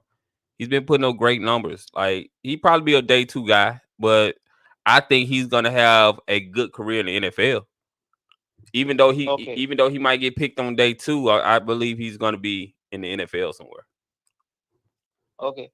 The only thing that I felt disrespected on is comparing TC Taylor with Coach Prime. And this is the reason How is it behind disrespect though? Tell me, how is that disrespect? How many recruits will TC Taylor put in the NFL draft? I don't think nobody's comparing TC Taylor to Coach Prime. We're saying that with what TC Taylor has to work with, I could say that he's doing a better job at coaching than Coach Prime. If TC Taylor had the talent Coach Prime had, I think he would win the Celebration Bowl. I don't think he'll go into the Celebration Bowl and lose against NFFU. I believe TC Taylor's doing an awesome job, but just the mere fact of just it just sounded like a comparison. It just didn't make any sense to me. And that's it. As long as we're not comparing Coach Prime to TC Taylor, I'm good. So hold on. So why do you think it's disrespectful to compare them? They're both coaches. What has Coach Prime done? Not and no shot at Coach Prime or anything like that. But what has he done for you to say TC Taylor can't be compared to him? TC Taylor will never put anybody in the NFL draft. How can you say that though? You know that, How can you and say I know that though? that. We don't know. We don't know what players are going to go into the NFL draft. Jackson State Okay, they have scouts at practice watching their guys. You don't know what can happen in the late rounds. Man, of course, they might not go third, fourth, fifth round, but 6th and 7th, that's definitely a possibility. okay. I don't think so. The only reason Coach Prime can put players in the NFL is because of the level that he's playing at right now. He's on the FBS level. He's in the Big 12, and they have a bias towards Power 5 players. It's not And I because of the agree. talent. It's because of the bias that exists for Power 5 players. Jackson State got some guys on their team that can play on Sundays, just like Colorado have. I agree. So if TC Taylor is not I agree. getting a player into the I NFL, agree. I it's agree because of the bias. 100%. I agree 100%. In that, I'm 100% in agreement. But the thing is, where I heard the disrespect is trying to make a comparison between both coaches, because there is none. I don't think nobody was making a And, comparison though. there never will be. I don't think nobody was making a comparison. What we're doing is we're highlighting both of the jobs that the coaches are doing right now. They're both doing a great job at their institutions, and there's nothing wrong with saying that. Absolutely, I completely agree with you. All right. Well, thank you for the call. I got other callers. I'm gonna get to them. Thank you for the call. You're welcome. The Pride Mets have entered the chat, boy. They have entered. What's going on? Calling you live. Talk to me. This is Yoga calling from the ATL. Can you hear me? What's going on, Yoga? I was pointing out what the last caller was saying. It made me want to call in. When I think you asked them, when he said, well, there's no comparison, you said, well, I'm really not comparing them. I'm just showing they're doing solid jobs this year. And you said, and he said there's no comparison. And you said, well, what's the difference? What would make it not a comparison? I have two things I want to point out. And I would judge Coach Prime with the current coach based off of what Coach Prime did at Jackson State, not what he's doing now in Colorado. So Coach Prime, major part of the coaching is the recruiting. So Coach Prime did something that none of the other coaches did, no matter D1, D2, or whatever. He pulled a number one player, and to come in, he recruited the number one player in Travis Hunter. So that's one thing he separated himself from even Nick Saban and all of them. That's what caught everybody's attention. And then number two is with that number one pick that he got over Nick Saban, the Notre Dames, the Miamis, and all the big schools, Power 5, SEC, and here at Jackson State, he went undefeated with that regular season, undefeated with that number one recruit in Travis Hunter. So that's what has set him aside coaching-wise. There's just the strict skill of coaching and what's on the field and recruiting. That's one thing. Two things that how he has set himself aside from the other coaches. Now, nobody's refuting that. What I'm saying is, if TC Taylor had the talent that Coach Prime had, you think that TC Taylor can go undefeated in the SWAC? Well, a part of acquiring the talent, that's a part of the competition. So in college coaching, it's not about who has the talent and what they would do with it. It's about you got to acquire the talent. So you're coaching. No. We're saying if TC had the same players that Coach Prime had when he was at Jackson State, do you think TC would go undefeated? Just a simple question. That hypothetical is not a realistic question. What you ask? No, man. Like, why you just answer the question? No, I'm saying no. He got Jackson State right now. He's not undefeated right now. What I'm trying to highlight is TC's coaching ability. That's what I'm highlighting. I'm not talking about what he can. Base it off of his record. His coaching ability is good. He's 6-2. When Dion was at Jackson State, at no point he was 6-2. He was always undefeated. So that answers your question there. Y'all Hello? just can't answer straight questions tonight. I'm just asking simple questions. Y'all trying to go all the way around the world to answer these simple questions. If he had that same thing, Dion went out and recruited Travis. That's a part of the job. So nobody's going to get that team. That's Dion's team. He recruited them. He went undefeated with them. Now, the current coach at Jackson State, he recruited the team he has now. He's 6-2. He's 6-2. It is what it is. Part of coaching is you got to recruit the player. Also, Dion got to go and sit down, sit on a person's couch, talk to their auntie, their mom, their father, their grandfather, convince them to come to the university. Every coach gets the opportunity. That's a part of the game. The game just don't start when they get on campus. The game starts while they're in high school playing. That's when you're in competition as a coach. You're missing that part. You there? Yeah, I'm here. I don't.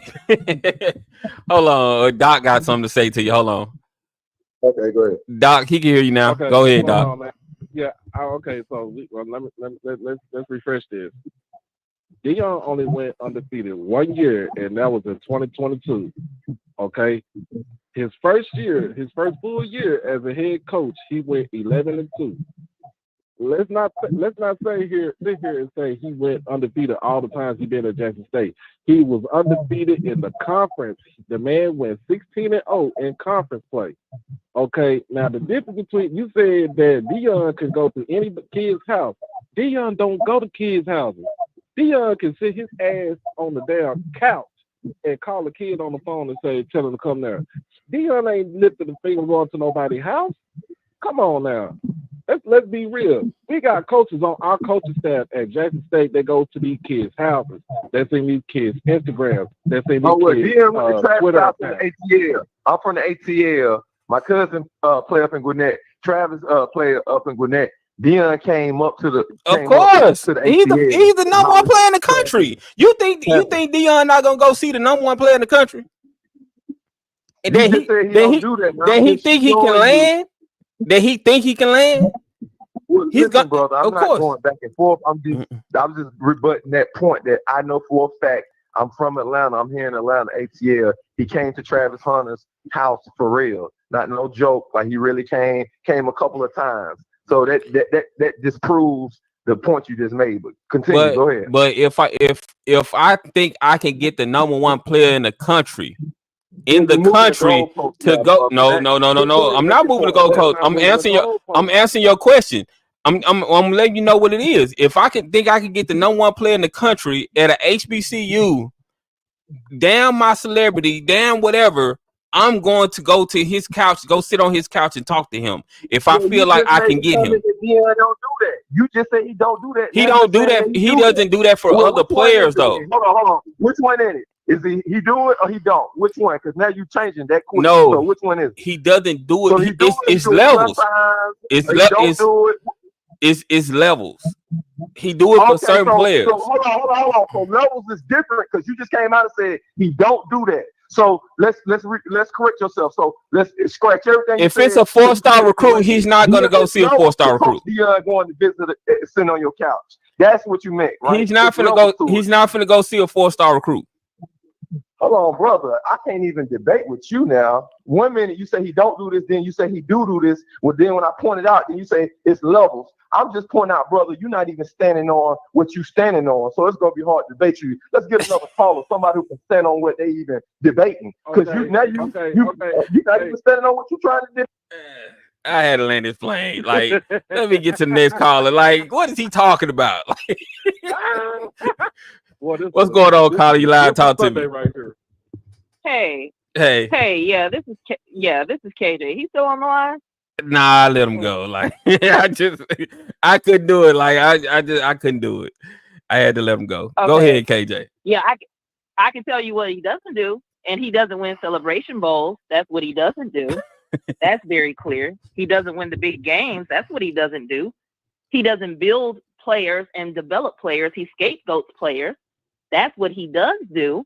Now, I'm really tired of you primates. You done found your way back into a JSU-centric space, acting slow and emotional again, yelling in our space when we talking about Jackson State here and a little bit about Colorado. Are y'all remedial? The man doesn't effing coach. He is a CEO type coach. And his recruiting, he's Deion Sanders. Travis Hunter himself said that he found out about Dion in Jackson State. Dion didn't even have it in his mind to go get Travis Hunter. Travis Hunter wanted to talk to Deion Sanders because he wanted to play both ways. Dion made an exception to his rule and said, you know what, because it's Travis Hunter and he came to me and I can get this kid and I need a kid like this in my program to also bolster what I'm trying to do because I know I'm trying to go FBS next and I need to show that I can recruit on that level. He went to Travis Hunter's house. That was an exception to the rule. An exception, meaning you make an exception for the exceptional, which Travis Hunter is. Yes. He is a transcendent player. So don't sit here in our space and try to tell us that it's disrespectful to mention TC in the same sentence as a prime because prime is prime and he can just snap his fingers and recruit like that. When TC has had to rebuild an entire team by his goddamn self. We lost over how many players to the portal? 60 players. 50, 60 players to the portal, an entire team? And you want to sit here and say that it's disrespectful to mention him in the same vein as a man that hadn't coached freaking Little League darn near, was an offensive coordinator at a high school that he ran into the ground and act like he didn't do it and let them kids high and dry like Bishop Sycamore? Don't you ever tell us who we can compare TC Taylor to, a man with an actual coaching pedigree who has actually won Celebration Bowls and not lost them to his own goddamn ego. Now get the hell off our space. Good night. All right, thank you for the call. Hey, I love KJ. hey, whoever want to refute her, call in. The phone lines are open. 609-663-4105. I want to talk to the Prime fans. I want them to call in. And this is not a hate Prime channel or anything like that. Don't get it twisted. Like, I actually like that Colorado is winning. I don't have a problem with them winning. But, like some of the stuff that people are saying in regards to TC is just crazy to me. Like, what TC is doing with what he had to work with is something to be admired. Like, come on. Okay, we got another caller. I think this is the same guy. Hold on. Is this the Air Reed guy? What's going on? Caller, you loud. Talk to me. Shoot, not much, man. I just heard you mention something about somebody calling in that they have something to refute, and I got something to refute. So go ahead. Let me know when I start. Go ahead. All right. So she mentioned something about TC Taylor winning it. He didn't win the Celebration Bowl. He was at Central. He was on the staff, but he was not the head coach. So no, he never won the Celebration Bowl. Secondly, he's going to win the Celebration Bowl this year. I repeat, he will win the Celebration Bowl this year. Jackson State doesn't sniff a Celebration Bowl or a SWAC championship without their rival Dion. It's not happening. Offensive line his first year was horrible. That is a fact. So TC can win a Celebration Bowl at North Carolina Central, but he can't win one at Jackson State. That's what you said. Because he was not the head coach. We're talking about a head coach led TC Taylor team. We're not talking about a system. He was on the staff. Now he was one of the top guys on the staff. So okay. They had Celebration Bowl appearances, but how many Celebration Bowl victories do they have? One. That was in 2022 when Deion Sanders was the coach. Now, to finish the point, TC Taylor's going to win the Celebration Bowl, yes. He doesn't get to a Celebration Bowl without the rival Dion and his $185 million media and TV exposure. That's invisible money. Not he was currency, but invisible money. So that media exposure helped generate a lot of visibility to a lot of places in a lot of households that wouldn't have been necessary if TC Taylor was the head coach in 2020. That's a fact. So that being said, this Jackson State team in comparison to the rest. Yeah, I will be misspoke. I tested. didn't mean win. I meant that he went to one. My bad, y'all. Go ahead. Correct, Go correct. ahead. Go Because ahead. the last lady said that he had actually won, and that's what I had it correct. I was like, no, Go ahead. they went to two, but he actually won one. But I say that to say this, man. Um, the last caller that was speaking about Colorado, he was white on certain instances. On the other instances, I could sort of kind of disagree with, but that's sort of. But the fact that they're saying that Deion Sanders is not a head, Colorado is just sniffing 6-2 if he's not the head coach right now. Well, Dion has a good staff. Like let's Correct. not act like it takes a good staff to get where Colorado is now. You know, Absolutely agree. I would say Coach 100% agree. Prime is a figurehead, and he's smart enough to know to put smart people in position to make him look good and for the team to win. He can't do everything on his own. He's the head man Right. that makes the decisions, but he has good coaches in place that's really propelling Colorado where they need to be. You know, Correct. Because especially with their O line. A smart man will always realize that he's not going to know everything. So a smart man will always put smarter people around him to have success. So you're 100% right as far as that's concerned. But you got to keep in mind he didn't have prior coaching experience prior to him being the head coach at Jackson State because nobody wanted to make him a head coach because he didn't have no experiences as far as being Caller an 773, you up FBS level next. Division I coach. Correct. But we all are missing something here. A guy by the name of Eddie George. I repeated this once. I'm gonna say it again. Eddie George did not have no coaching experience whatsoever prior to him being the head coach and taking over 4 years ago. Look where they started off as. Talking about Tennessee State here. Look what they started off as. Look what they are today within 4 years. But we're talking just Eddie George here. Now, going back to Deion Sanders in Colorado, I don't see them winning the Big 12, but I do see them getting at least a decent bowl game, and they should be able to win their bowl game. As far as Jackson State, the only enemy to Jackson State is Jackson State. They can only beat themselves. If they can minimize the penalties and the turnovers, stick with the run game, shorter intermediate passes, the Celebration Bowls is theirs. All they got to do is get off the damn bus and then win the Celebration Bowl.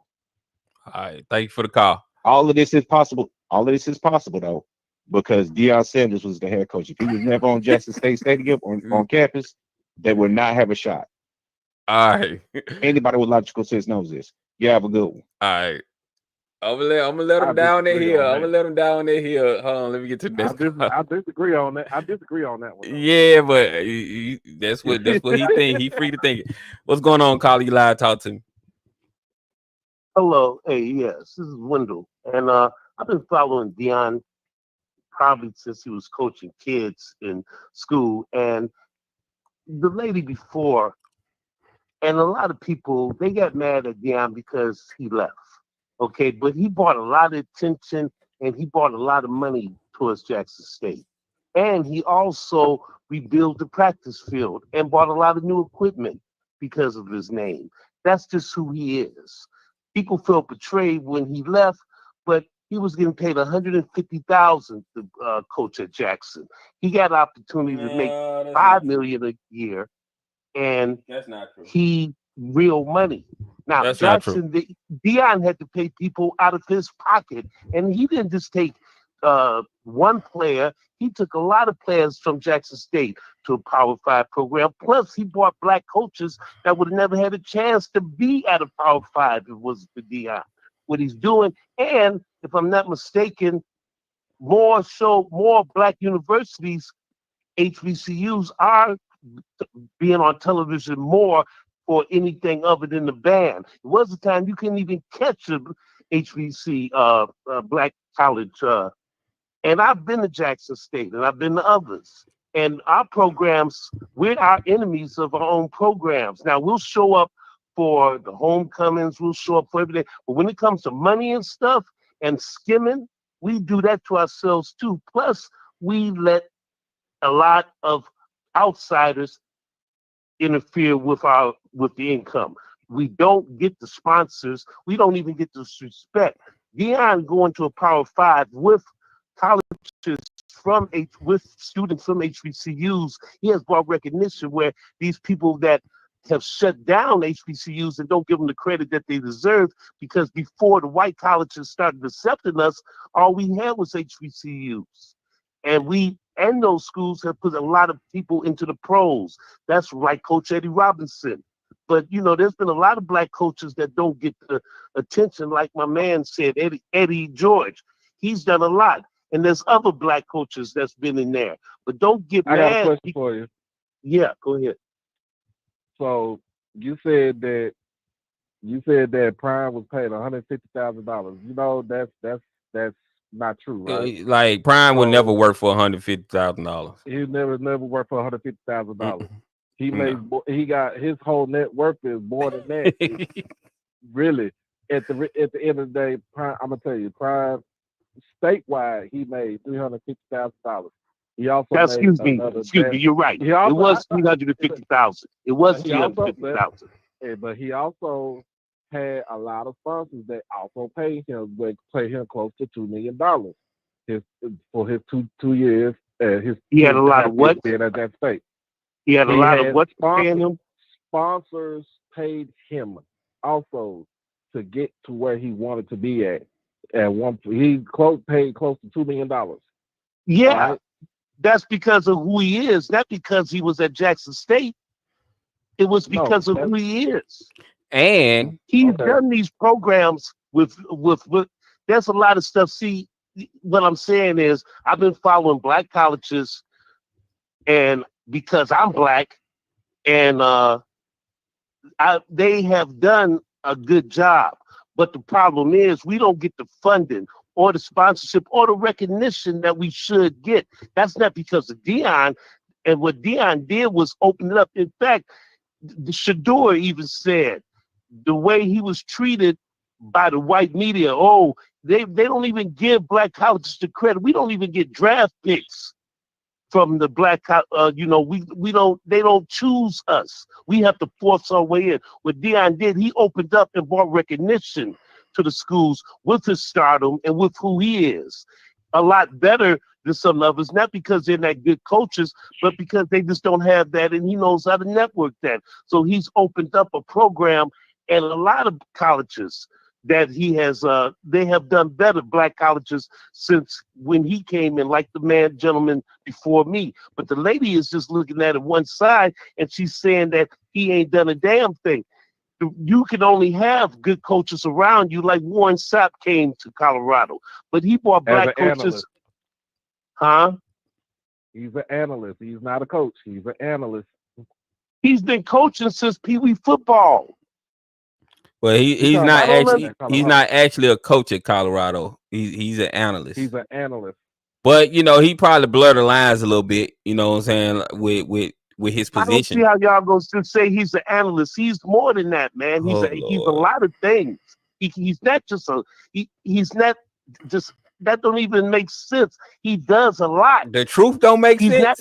You can look up his position at Colorado. You can go online and look up his position right now. He's an analyst. I get what you're saying.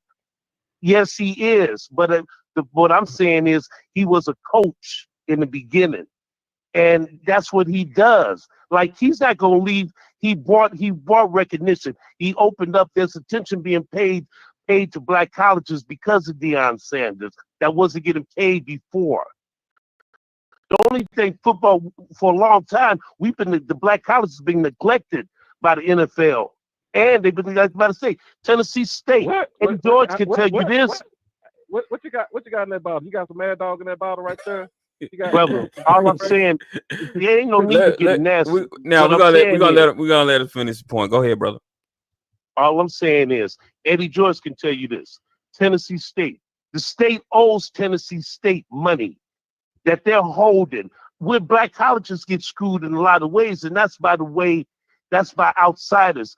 That's why a lot of players come out of black colleges. They don't get recognition. What Dion did, he just opened it up where they're getting more recognition, which was lost after about, I guess, in the 70s, when more white schools made it easier for them to come. But most of the time in the beginning in the NFL, most of the black players that got to the NFL came out of black colleges, but we lost track of that, and we don't get the funding.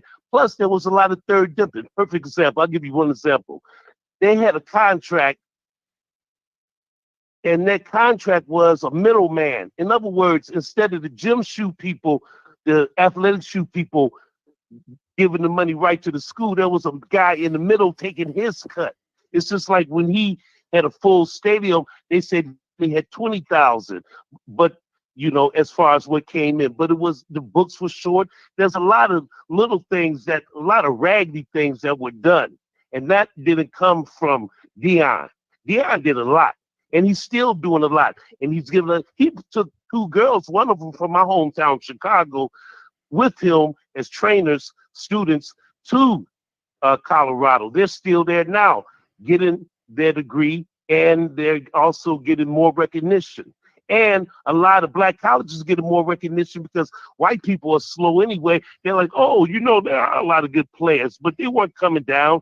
So their eyes are opening up to black colleges, which they should have never left.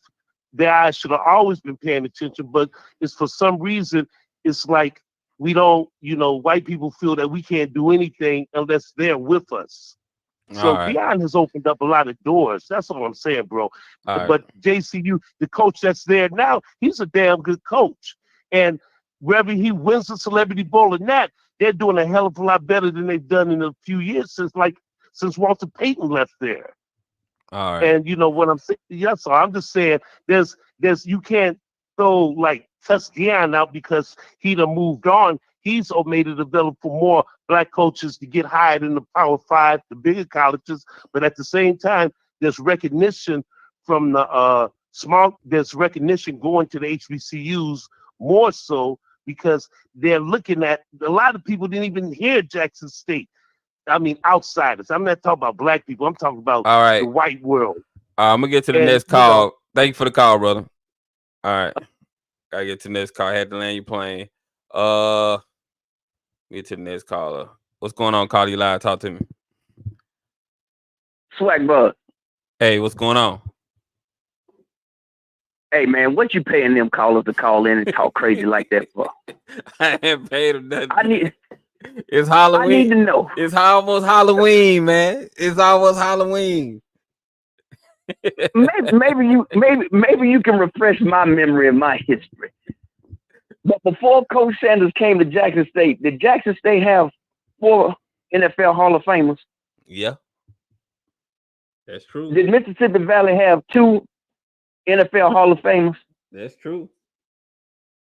Now, did Grambling have 4 NFL Hall of Famers? That's true. Did Southern have 4 NFL Hall of Famers? Now I can keep going if they really want to play this game about these fans that have never probably been to a SWAC football game or heard about the SWAC until Coach Sanders came there and coached.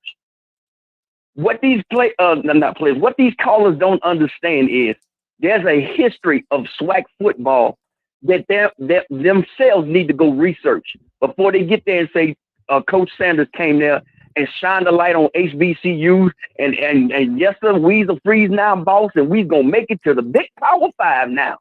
You've had black coaches that coached at PWIs. Charlie Strong at Texas, what happened to him? You stayed there a few years, got fired. The brother that was coaching at Oregon, they let him coach at Florida State. Guess what happened to him? They fired him after a couple of years. These callers really need to educate themselves before they sit there and start talking crazy like this. It's comical, but it's sad. Nobody's saying Deion Sanders is not all that in a bag of chips. That man he knows how to brand himself. That's a good thing. That's good for him. What Coach T.C. Taylor has done, I have not seen too many coaches take over a program that lost 60 players and win seven games the next season. And then the season after that, they're in contention to win the SWAC or win any conference. So now you got to be real. Do you think Coach Sanders is going to win the Big 12 or whatever conference they're in over there? No, I don't think. Let's be real. I don't think he is, because I think the team that's ahead of him, they're not going to lose. So exactly. Yeah. So I don't. It's a what I'm saying. Because I It's know a a work couple in of those progress. teams ahead of him, they don't even play them. I don't even think Mhm. they even play BYU. BYU is number 1 in their conference, and they don't even play BYU. So It's a work in progress. yep. Folks need to understand that you just can't come there. And you remember Coach Sanders' very first year at Jackson State, not the complete season, the COVID season. He was 3-3. Everybody say he's building. He was building something. He was building something. And them folks. Now this is my opinion. Them folks in Mississippi seeing the city of Jackson. You starting to bring in $20 million off 4 football games. That's the revenue. I'm talking not for the college. I'm talking about the city of Jackson. They made over $20 million that 1 year. Hey, get this Negro up out of here. You can't bring that type of money into this city right here now, bro. You go somewhere else and bring that money. And Colorado bit the bullet. Now, they paying Deion Sanders $5 million at Colorado. How much money you think Colorado has made off Deion Sanders in a year? Oh, I guarantee you over $70 to $80 million. Hundreds of millions. I want to say I read something where they made 300 million. Like he's boosted the economy up there. That city has made like 300 million or something like that. So there we go. See now we getting it now. I know you understand it, but some of your callers, man, I really think something is wrong with them, man. But what you have now. You have people, like I tell folks, my first SWAC football game was 1984 Valley versus Alcorn, right there in the vet, 63,000 people. That was my first SWAC football game. So I don't think it's too many people. You might have a few that's been to a football game or two before that time, but I was 9 years of age at that time. So I was still playing around. So a lot of these folks, they've never seen or heard of the SWAC. You got these, what are they, content creators or YouTubers, whatever you want to call them. They came when Deion Sanders came, and instead of them putting their hand out to learn, they put their head out to say they know everything. You got some of these people didn't even know, I ain't gonna call no names, but some folks didn't even know that Grambling nickname, the stadium was called the Hole. I ain't gonna call no name.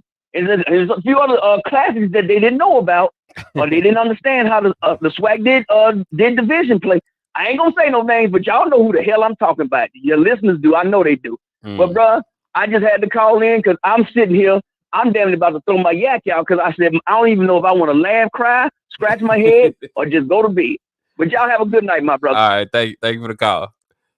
All right, let me get this caller here. What's going on, caller? You live? Talk to me. Hello, man. I just want to get something straight. I want a lot of people out here to realize that Dion is in a much higher level program than we in. It's a difference between FBS and FCS. Correct. It's a great difference. Everybody trying Correct. to compare us to the FBS school. We are a FCS school. Now, you compare us to the other FCS schools, we at the top. We paid Dion all this money, $300,000 a year, plus he got money off the gate and everything else. You more than any FCS coach, more than any other FCS coach.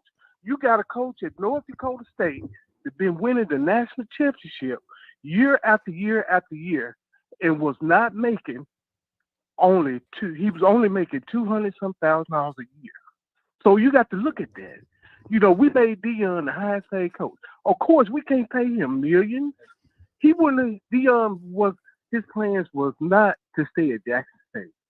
His plan always was to move up to a higher level. Caller 678. I'm gonna get to you next. Go ahead. Finish. One reason why is because his son and Travis Hunter. That's why he wanted to move to a higher level. But people, they need to stop comparing us to FCS schools because we're FCS schools. You won't compare to somebody, compare to the other FCS schools. Okay, that's all I got to say. Thank you. All right, thank you for the call. All right. I think this caller called before. Oh, okay. I know who this is. What's going on, call you live? Talk to me. I'm calling back. Okay. Yogi, what's your name, bro? Young bro, so I can call you by your name. You just call me Buzz. It's fine. All right, Buzz. I'm an HBCU grad. You're an HBCU student or grad? Yeah, I graduated from Jackson State. All right, great. I graduated from Fort Data State, so I did that to let you know it's all respect. So I was calling before you had hung up, but I see my call sparked a lot of interest in the show. The lady called after me. Oh, okay, I and the thought other you was the brother. other caller. I thought you were the Hispanic guy that was saying that we would Yeah, disrespect the Coach okay, but Prime. nah, I got all respect or whatnot. That's why I'm letting you know I'm an HBCU grad, and I'm a business major. I was a business major, Okay, and I I was see too. okay, great. So I see all the business moves and the different views that everybody has. I'm just saying, for me being an HBCU grad and seeing the move that Dion made, I look at these critical things. Dion alleged that the administration at Jackson State was manipulating the ticket books and cutting money that he was supposed to be getting No, or something. no, no, no, no, no, no, no, no, He no, alleged. no, no, no, no. We're not gonna do that because that's been a lie that's been spread for I don't know how long. And I hate that Earn Your Leisure platform put that lie out there like that. Because no, that's not what was going on. He made that as a hypothetical. If you go listen to that Earn Your Leisure interview, you will see that he was saying that as a hypothetical situation. He wasn't saying that's what Jackson State was doing. So let's get that correct. Go ahead. Okay, I saw Dion on the CBS special on CBS News. You saw that interview? He talked about it. The CBS interviewed him. That's Oh, what what'd I he saw. say? He talked about the ticket sales. He's supposed to get a percentage, and he talked about his sons got vandalized or they stole his car, broke in his house or something like that. He said the Lord was talking to him, showed him them signs. So there was a string of break-ins on the campus. They didn't Yeah, I'm just saying what target. Coach Prime said. They didn't target his sons. It was a string of break-ins, and one of their cars was a part of the break-ins. Their car wasn't the only car that got broken into. So let's start there. Like I you can't. understand what you're saying, brother. I understand. We're not trying to. You can't spread misinformation like that. And like with the Well, ticket it's on the sale CBS things, interview. Dion was paid everything he was owed. Jack State don't owe him $1. He Well, was that's why I paid said everything. alleged. I just said from him saying in the interview.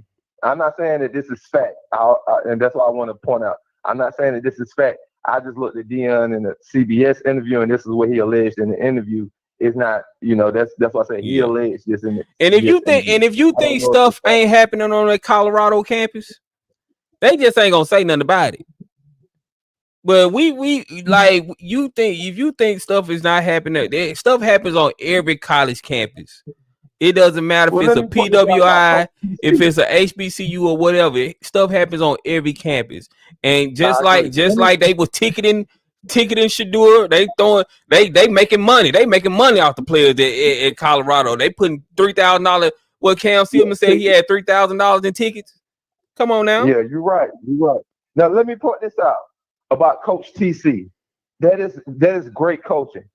Coach TC lost all the team when Coach Dion left. So Coach TC rebuilt a new team and Warren got good record that year. And now this year he on stride, to go to the SWAC championship.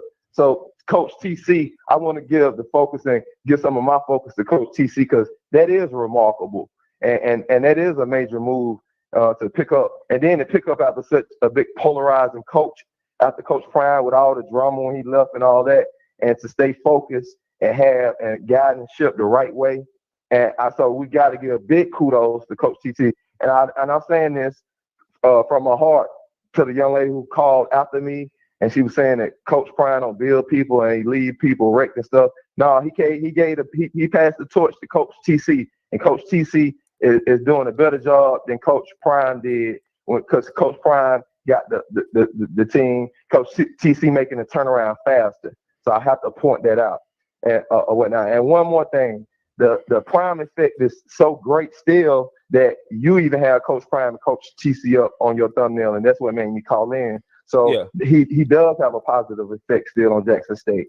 So I And the want to point that out. reason for my thumbnail was I wanted to highlight that both programs were doing good. This wasn't supposed to turn into a TC versus Coach Prime thing in a negative sense. Like that wasn't my intention to turn it to that. What it was supposed to be a positive conversation about both programs doing well.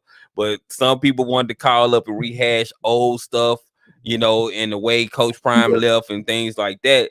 I was trying to move forward with a positive conversation. King of Dance Hall, call in, King of Dance Hall. Don't woof in the chat. Call in. I respect you for that. But Buzz, I respect you for that. But there are jealous vitriol Jackson State fans, and I'm like I said, I'm an HBCU grad. Let's not have that vitriol towards Coach Prime because he's still Jackson State still getting shine from him being there, no matter whether it was negative or positive. Those records are in the record books, and those players on the field need that energy for now. They're in the midst of the season going hard. So the whole thing because there's going to be more more NFL greats that's going to come and coach at HBCUs. The brothers Ed Reed trying to coach down there, Bethune-Cookman. So you got a lot of brothers now. They saw what Prime did, and it's gonna make the SWAC even better. So it's just bigger and better things coming for Jackson State, I think, because Dion was gonna go, I think anyway, because his thing is he's trying to get his son into the next level. So I think things might change after his sons get to the next level. But go ahead. All right, thank you for the call. All right, peace out. All right. King of Dance Hall, call in, man. 609-663-4105. Go on, hit the line. Call in. All right. What's going on? Call you live. Talk to me. Okay, bro. I'm gonna make this quick because I was on there a little bit earlier. I understand the history of black colleges. I'm 66 years old. First time I saw a football game was at Jackson State.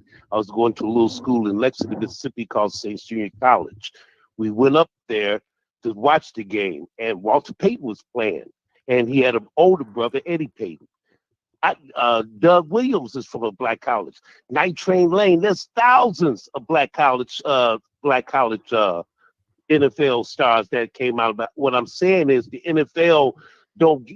When it comes draft day, I don't hear the black college getting called. Not because they don't deserve it, because they don't get their attention. And hold on. So there's a reason. There's a reason. NFL. Hold on. There's a reason why that happens. There's a bias for Power 5 schools. So, and it's not just HBCUs that get left out either. White FCS schools get left out because they are biased towards the Power 5.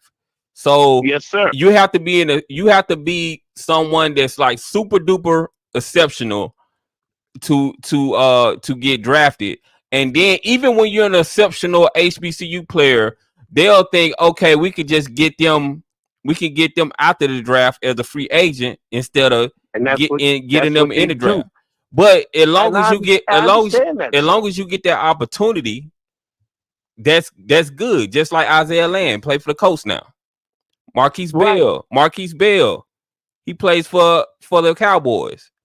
They were free agent picks. Played for Detroit and one for the Patriots. Yeah, they just don't get what I'm saying. They got drafted. The one for Detroit and the one from the Patriots, they got drafted. CJ Mosley got drafted and James Houston got drafted. Exactly. But I've been to Prairie View. I've been to Bethune-Cookman. But all I'm saying is that he helped. And as far as the money that he's making up there in Colorado, he brought coaches with him. Those coaches are making way more money and he's opening up doors for black coaches. But at the same time, the coach down there at Jackson State, he's doing a good job, just like Eddie George is doing. But when Doug Williams, he was down at Grambling, he tried to do his best. So when you say open up doors for black coaches, are you talking about just the coaches on his staff, right? No, I'm talking about the coaches that he's opening up more doors. It's wide. All I'm saying is the door was open. He's just open. It just helped. He helps. Okay, and also recognition did come to the black. I I didn't disagree. say Dion bought recognition I to black. He bought back because things got kind of stale, bro. That's all I'm saying. I think he Not I think because he I think he's opened up doors for the coaches on his staff, but I don't think just because Dion is at a Power 5 school that's gonna make a school like Arkansas, any of those big time Power 5 schools just go out and hire black coaches. I don't they're believe that. they're paying a lot. Well, they're paying a lot more attention to them, just like the uniforms that Jackson State wear, Under Armour. That he bought that deal down there. You know, I mean, he did rebuild that practice field. I saw that practice field because I go to Mississippi all the time. That's where my people are from. I saw that practice field before he got Well, there that with was already Chad. though. Like, so a lot of y'all. So this is my problem. A lot of people are misinformed. Y'all watch these other platforms. Y'all watch these headlines, I'm and not y'all don't. watching Y'all platforms. I'm no. a Hold on. 66-year-old man Let me finish. Let that's me been finish. places, Let bro. me finish. I'm not making this up. Let me finish. Let me finish. Y'all Okay, watch yes, this sir. other Go ahead. stuff, and y'all don't know. So somebody that went to I went to Jack State. I'm from Jackson. I know Okay. that school had plans to build a practice field before Coach Prime came. They had those plans already. They expedited it when Coach Prime came because he wanted everything right then. And then Coach Prime, because of his connections, he got some of his connections to donate to get the practice field done sooner than what Jackson State Is was anything trying to do. wrong with that? Is there something wrong with that? It's nothing wrong with that. It's nothing wrong with that. But let's not just come in and just tell fabrications. Like, you can't do that. No, bro. I didn't say he. All I'm saying is he just helped. I'm not saying Now HBCUs you can don't say do their that. You can job say that. because You can say that he helped. Yes, but right, let's and that's just all I'm saying. He's just one thing. Eddie Robinson is Eddie George is another thing. We need more Eddie Georges. We need more like the coach down there at Jackson. Now we need more of that. But what Deion's doing up there in Colorado is also a good thing. It's like you can't. It's not like just there. It helps everybody. Okay, I mean you can't just get mad because he left Jackson State. He did what he did there, and coaches leave all the time. I'm a His hater. Hold and on. his son graduated. His son graduated from Jackson State. Hold on. Shallow. Hold on. So I'm a hater because I'm telling truth. I'm a hater because I'm telling the truth. What kind of sense that make? King of Dance Hall, all you doing is trolling. You won't call in. Call in. The phone line is right there. 609-663-4105. You won't call in though.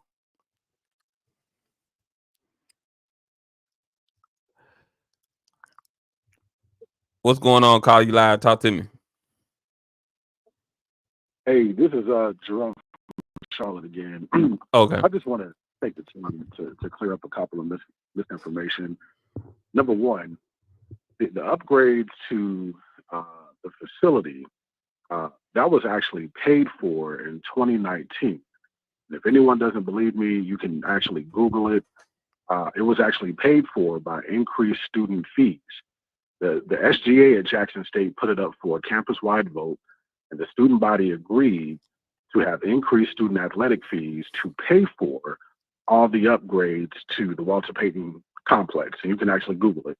As a matter of fact, Walter Payton's brother, Eddie Payton, he was interviewed about that. He was upset because he didn't feel as though the recreation center should be upgraded for the football team.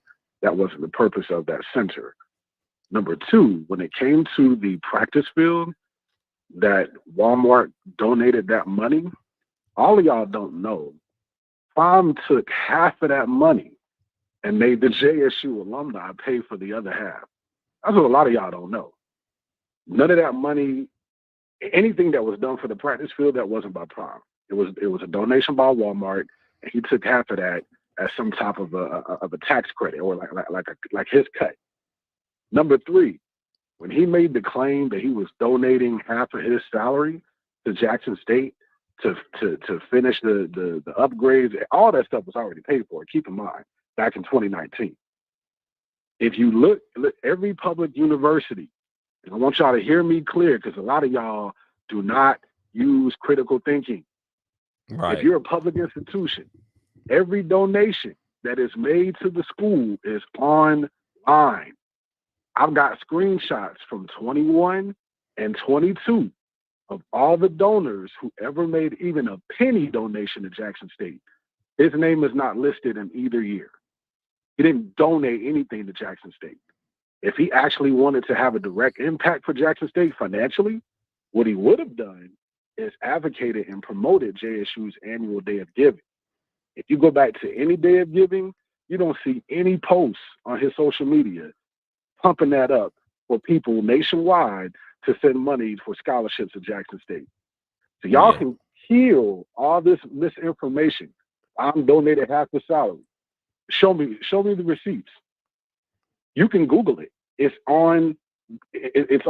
Everything is made public information if you're a public institution. His name is not listed as a donor anytime he was at Jackson State. And he took half of that money that Walmart gave Jackson State. And the upgrades to the Walter Payton Athletic Facility, those were paid for by the student body in 2019. So please don't come on this platform making any other wild accusations because, again, y'all, Google is free. All you got to do is Google. Yeah. It's right there. It's public information. That's all I got. All right. Thank you for the call. Man, y'all are on one tonight. Make sure y'all hit that like button. Hit the like button if you hadn't hit it. Hit the like button. Hit the notification bell so you'll know when we live again. Make sure y'all hit the notification bell and hit the like button. All right, okay, you calling again. Let's try to be quick. I want to let you finish your point. Well, try to be quick. Go ahead. I'm not a hater, my man. I'm not, okay? And plus, I listened to your show, and I subscribed to it, and in fact, I was going to donate to it, and I still am. What I'm saying is, it's like there's enough room for more people. We need more Dions. We need more coaches like the coach that's at Jackson State now. We need more of that. We need more. And we need to also speak up because the black colleges don't get the attention and love they should from the outside world. Like, they just don't. And, I love them, Prairie View and FAMU and many others, Langston and many others, but Hampton. And I've been to all of those. I am 66 years old. I've been all over this country. Plus, I'm a veteran. All I'm saying is that there's enough. We don't need to hate on Dion, and we don't need to knock down the black colleges. I just think there's more recognition that coming from the white world towards black colleges because for some reason they have turned their back because they don't have to go and pull from the back. They don't give them as much love as they should. That's all I'm saying. Outside of, the white, they don't. The media don't pay attention to the black colleges like they should. And I've been saying that long before Dion even thought about coming down there. I was saying that in my 20s and my 30s. I am a fan of the players that came out of black colleges. And I've been to a lot of games. And I've been to Jackson, Mississippi more times than a little bit. My people are from Mississippi. In fact, I'm thinking about retiring there. I'm retired, but I'm thinking about coming back there. That's all I'm saying, bro. Okay. And I do like this show, but don't like when you're not a hater, and I didn't say that. I don't even think it was you. It's a lot of people it's a lot of people in the comments. Coach Prime, nobody hates Coach Prime. I don't hate Coach Prime. I hope Colorado keeps winning. I hope they go to the playoffs. I hope they have a great season. So I don't. My response is coming to the lady that answered and the guy that came on after me. That's all. As you can see, the people in the chat, you got a lot of people in the chat that if somebody says anything, I don't like if somebody says anything that's just not just like groveling at Deion's feet, we're automatically a hater. Like, no, that's not what it is. If we're gonna refute something, if he says something wrong or something you say, come on here and say something that's a lie, I'm gonna refute it. And go ahead. Go ahead, sir. No, yeah. you would give me. I cut you off. Go ahead. Well, no, I'm just saying, like, if I don't hate Dion at all. Like I said, I got love for these guys. I want to see them keep winning. I want to see them succeed. I hope Travis Hunter wins the Heisman. But if you come on here just telling blatant lies about Jackson State, I have to step in and correct that. That's just if we trying to be journalists on here doing these YouTube channels, that's just good journalism. You have to refute No, that it kind is. of stuff. But you said, but what I didn't say a blatant lie, bro. I just was saying that No. I'm talking about the people in the chat. You good. I'm Oh, just talking about the people in the chat. okay. Yeah, because I'm an old man, and Okay. my grandson is going to be coming down. He's deciding between Howard, and he's deciding between Jackson, and he's also looking at Mississippi Valley. Okay. But my point is, Yeah, go ahead and finish your point. and I want I want people to understand that we need more love to the black colleges, because the black colleges put some of those powerful people, not just in athletics, but in all types of situations. They prepare people, and they prepare people just as well as some of these big time colleges, academic wise and everything else. And I just think black colleges need more love. But it ain't about Dion. He's just one person. I just think he did bring some recognition back to black colleges, because our recognition of black colleges in the black community, to me, have fallen off since when I was in college, and I graduated in 1981. That's all I'm saying, bro. I just like I like to see I like seeing that I can turn on television now and catch Jackson State or FAMU and I see them more on television now than I have in a while. That's all, bro. All right. And I do appreciate your show. All right. Appreciate the call. If you All want right. to donate, you can donate via Cash App, $SWAC Buzz if you want to donate. Thank you for calling. I'm getting ready to do that, bro, because I do like you good. I'm gonna do that. All right, thank you. All right. Who is this? Let me go back to this comment right here. Hold on, where he at? Gaming with Hella. If he gone, why y'all talking about him? Cause we can, man. Damn. Like y'all, I swear you would think Coach Prime it had y'all on the host roll or something. The way y'all be acting, some of y'all be acting. Goodness gracious.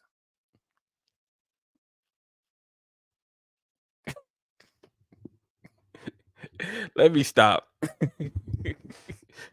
Let me stop.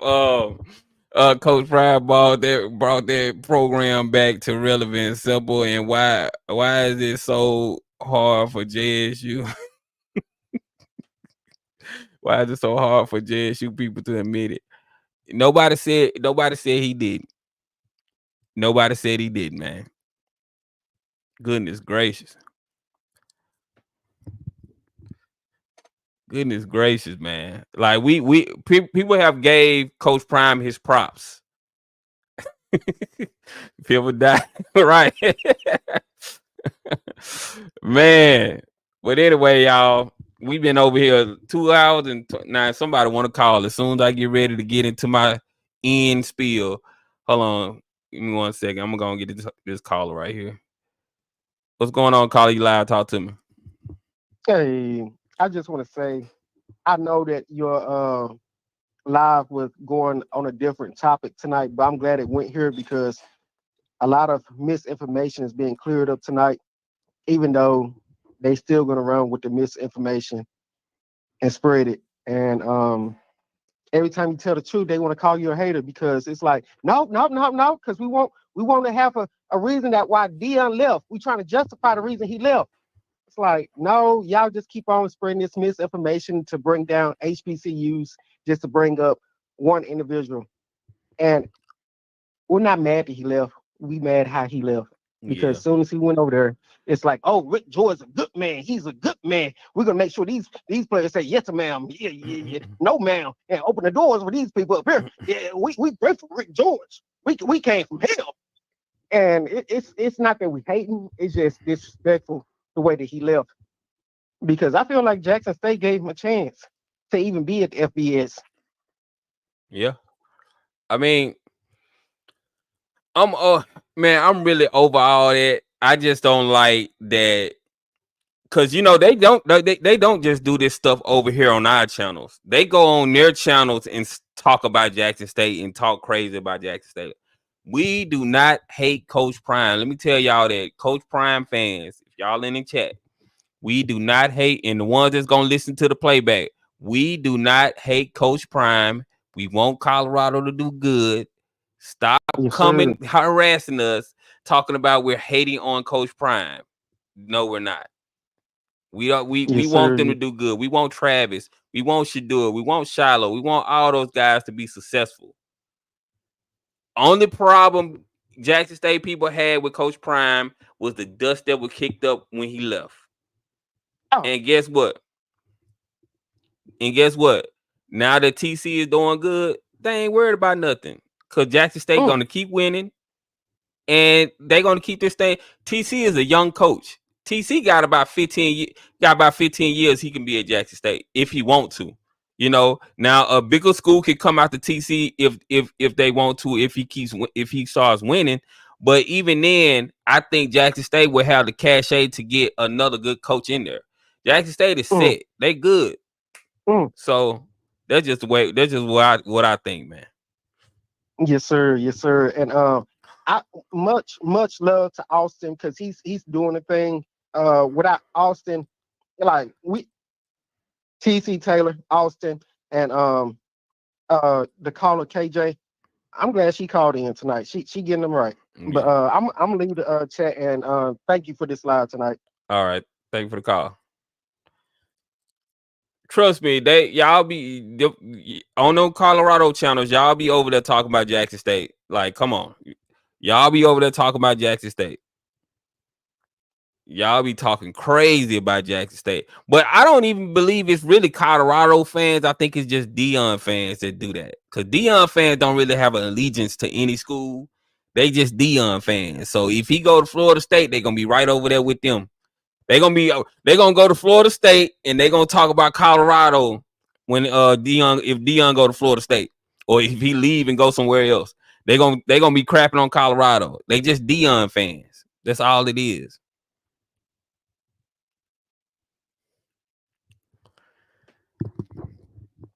But anyway, y'all, I appreciate y'all tuning in to the show tonight. We're coming up on 2 hours and 30 minutes. Goodness gracious, we've been on for a minute. Appreciate y'all tuning in to the channel. I'm about to go watch The Penguin. If y'all ain't watching The Penguin on Max, y'all need to watch that show. That's my favorite show right now. But anyway, I appreciate y'all tuning in to the channel. Make sure y'all hit that like button. Subscribe to the channel if you haven't subscribed yet. Make sure you hit that notification bell. So you will know when we drop another video or when we do another live, because YouTube don't send the notifications out sometimes. So make sure you hit that notification bell. Also, if you want to donate to the channel, we have a Cash App, $BallBuzz. Again, $BallBuzz if you would like to donate to the channel. I appreciate y'all tuning in. We're signing off for tonight. I'm gonna see you guys on the next one. I'm gone.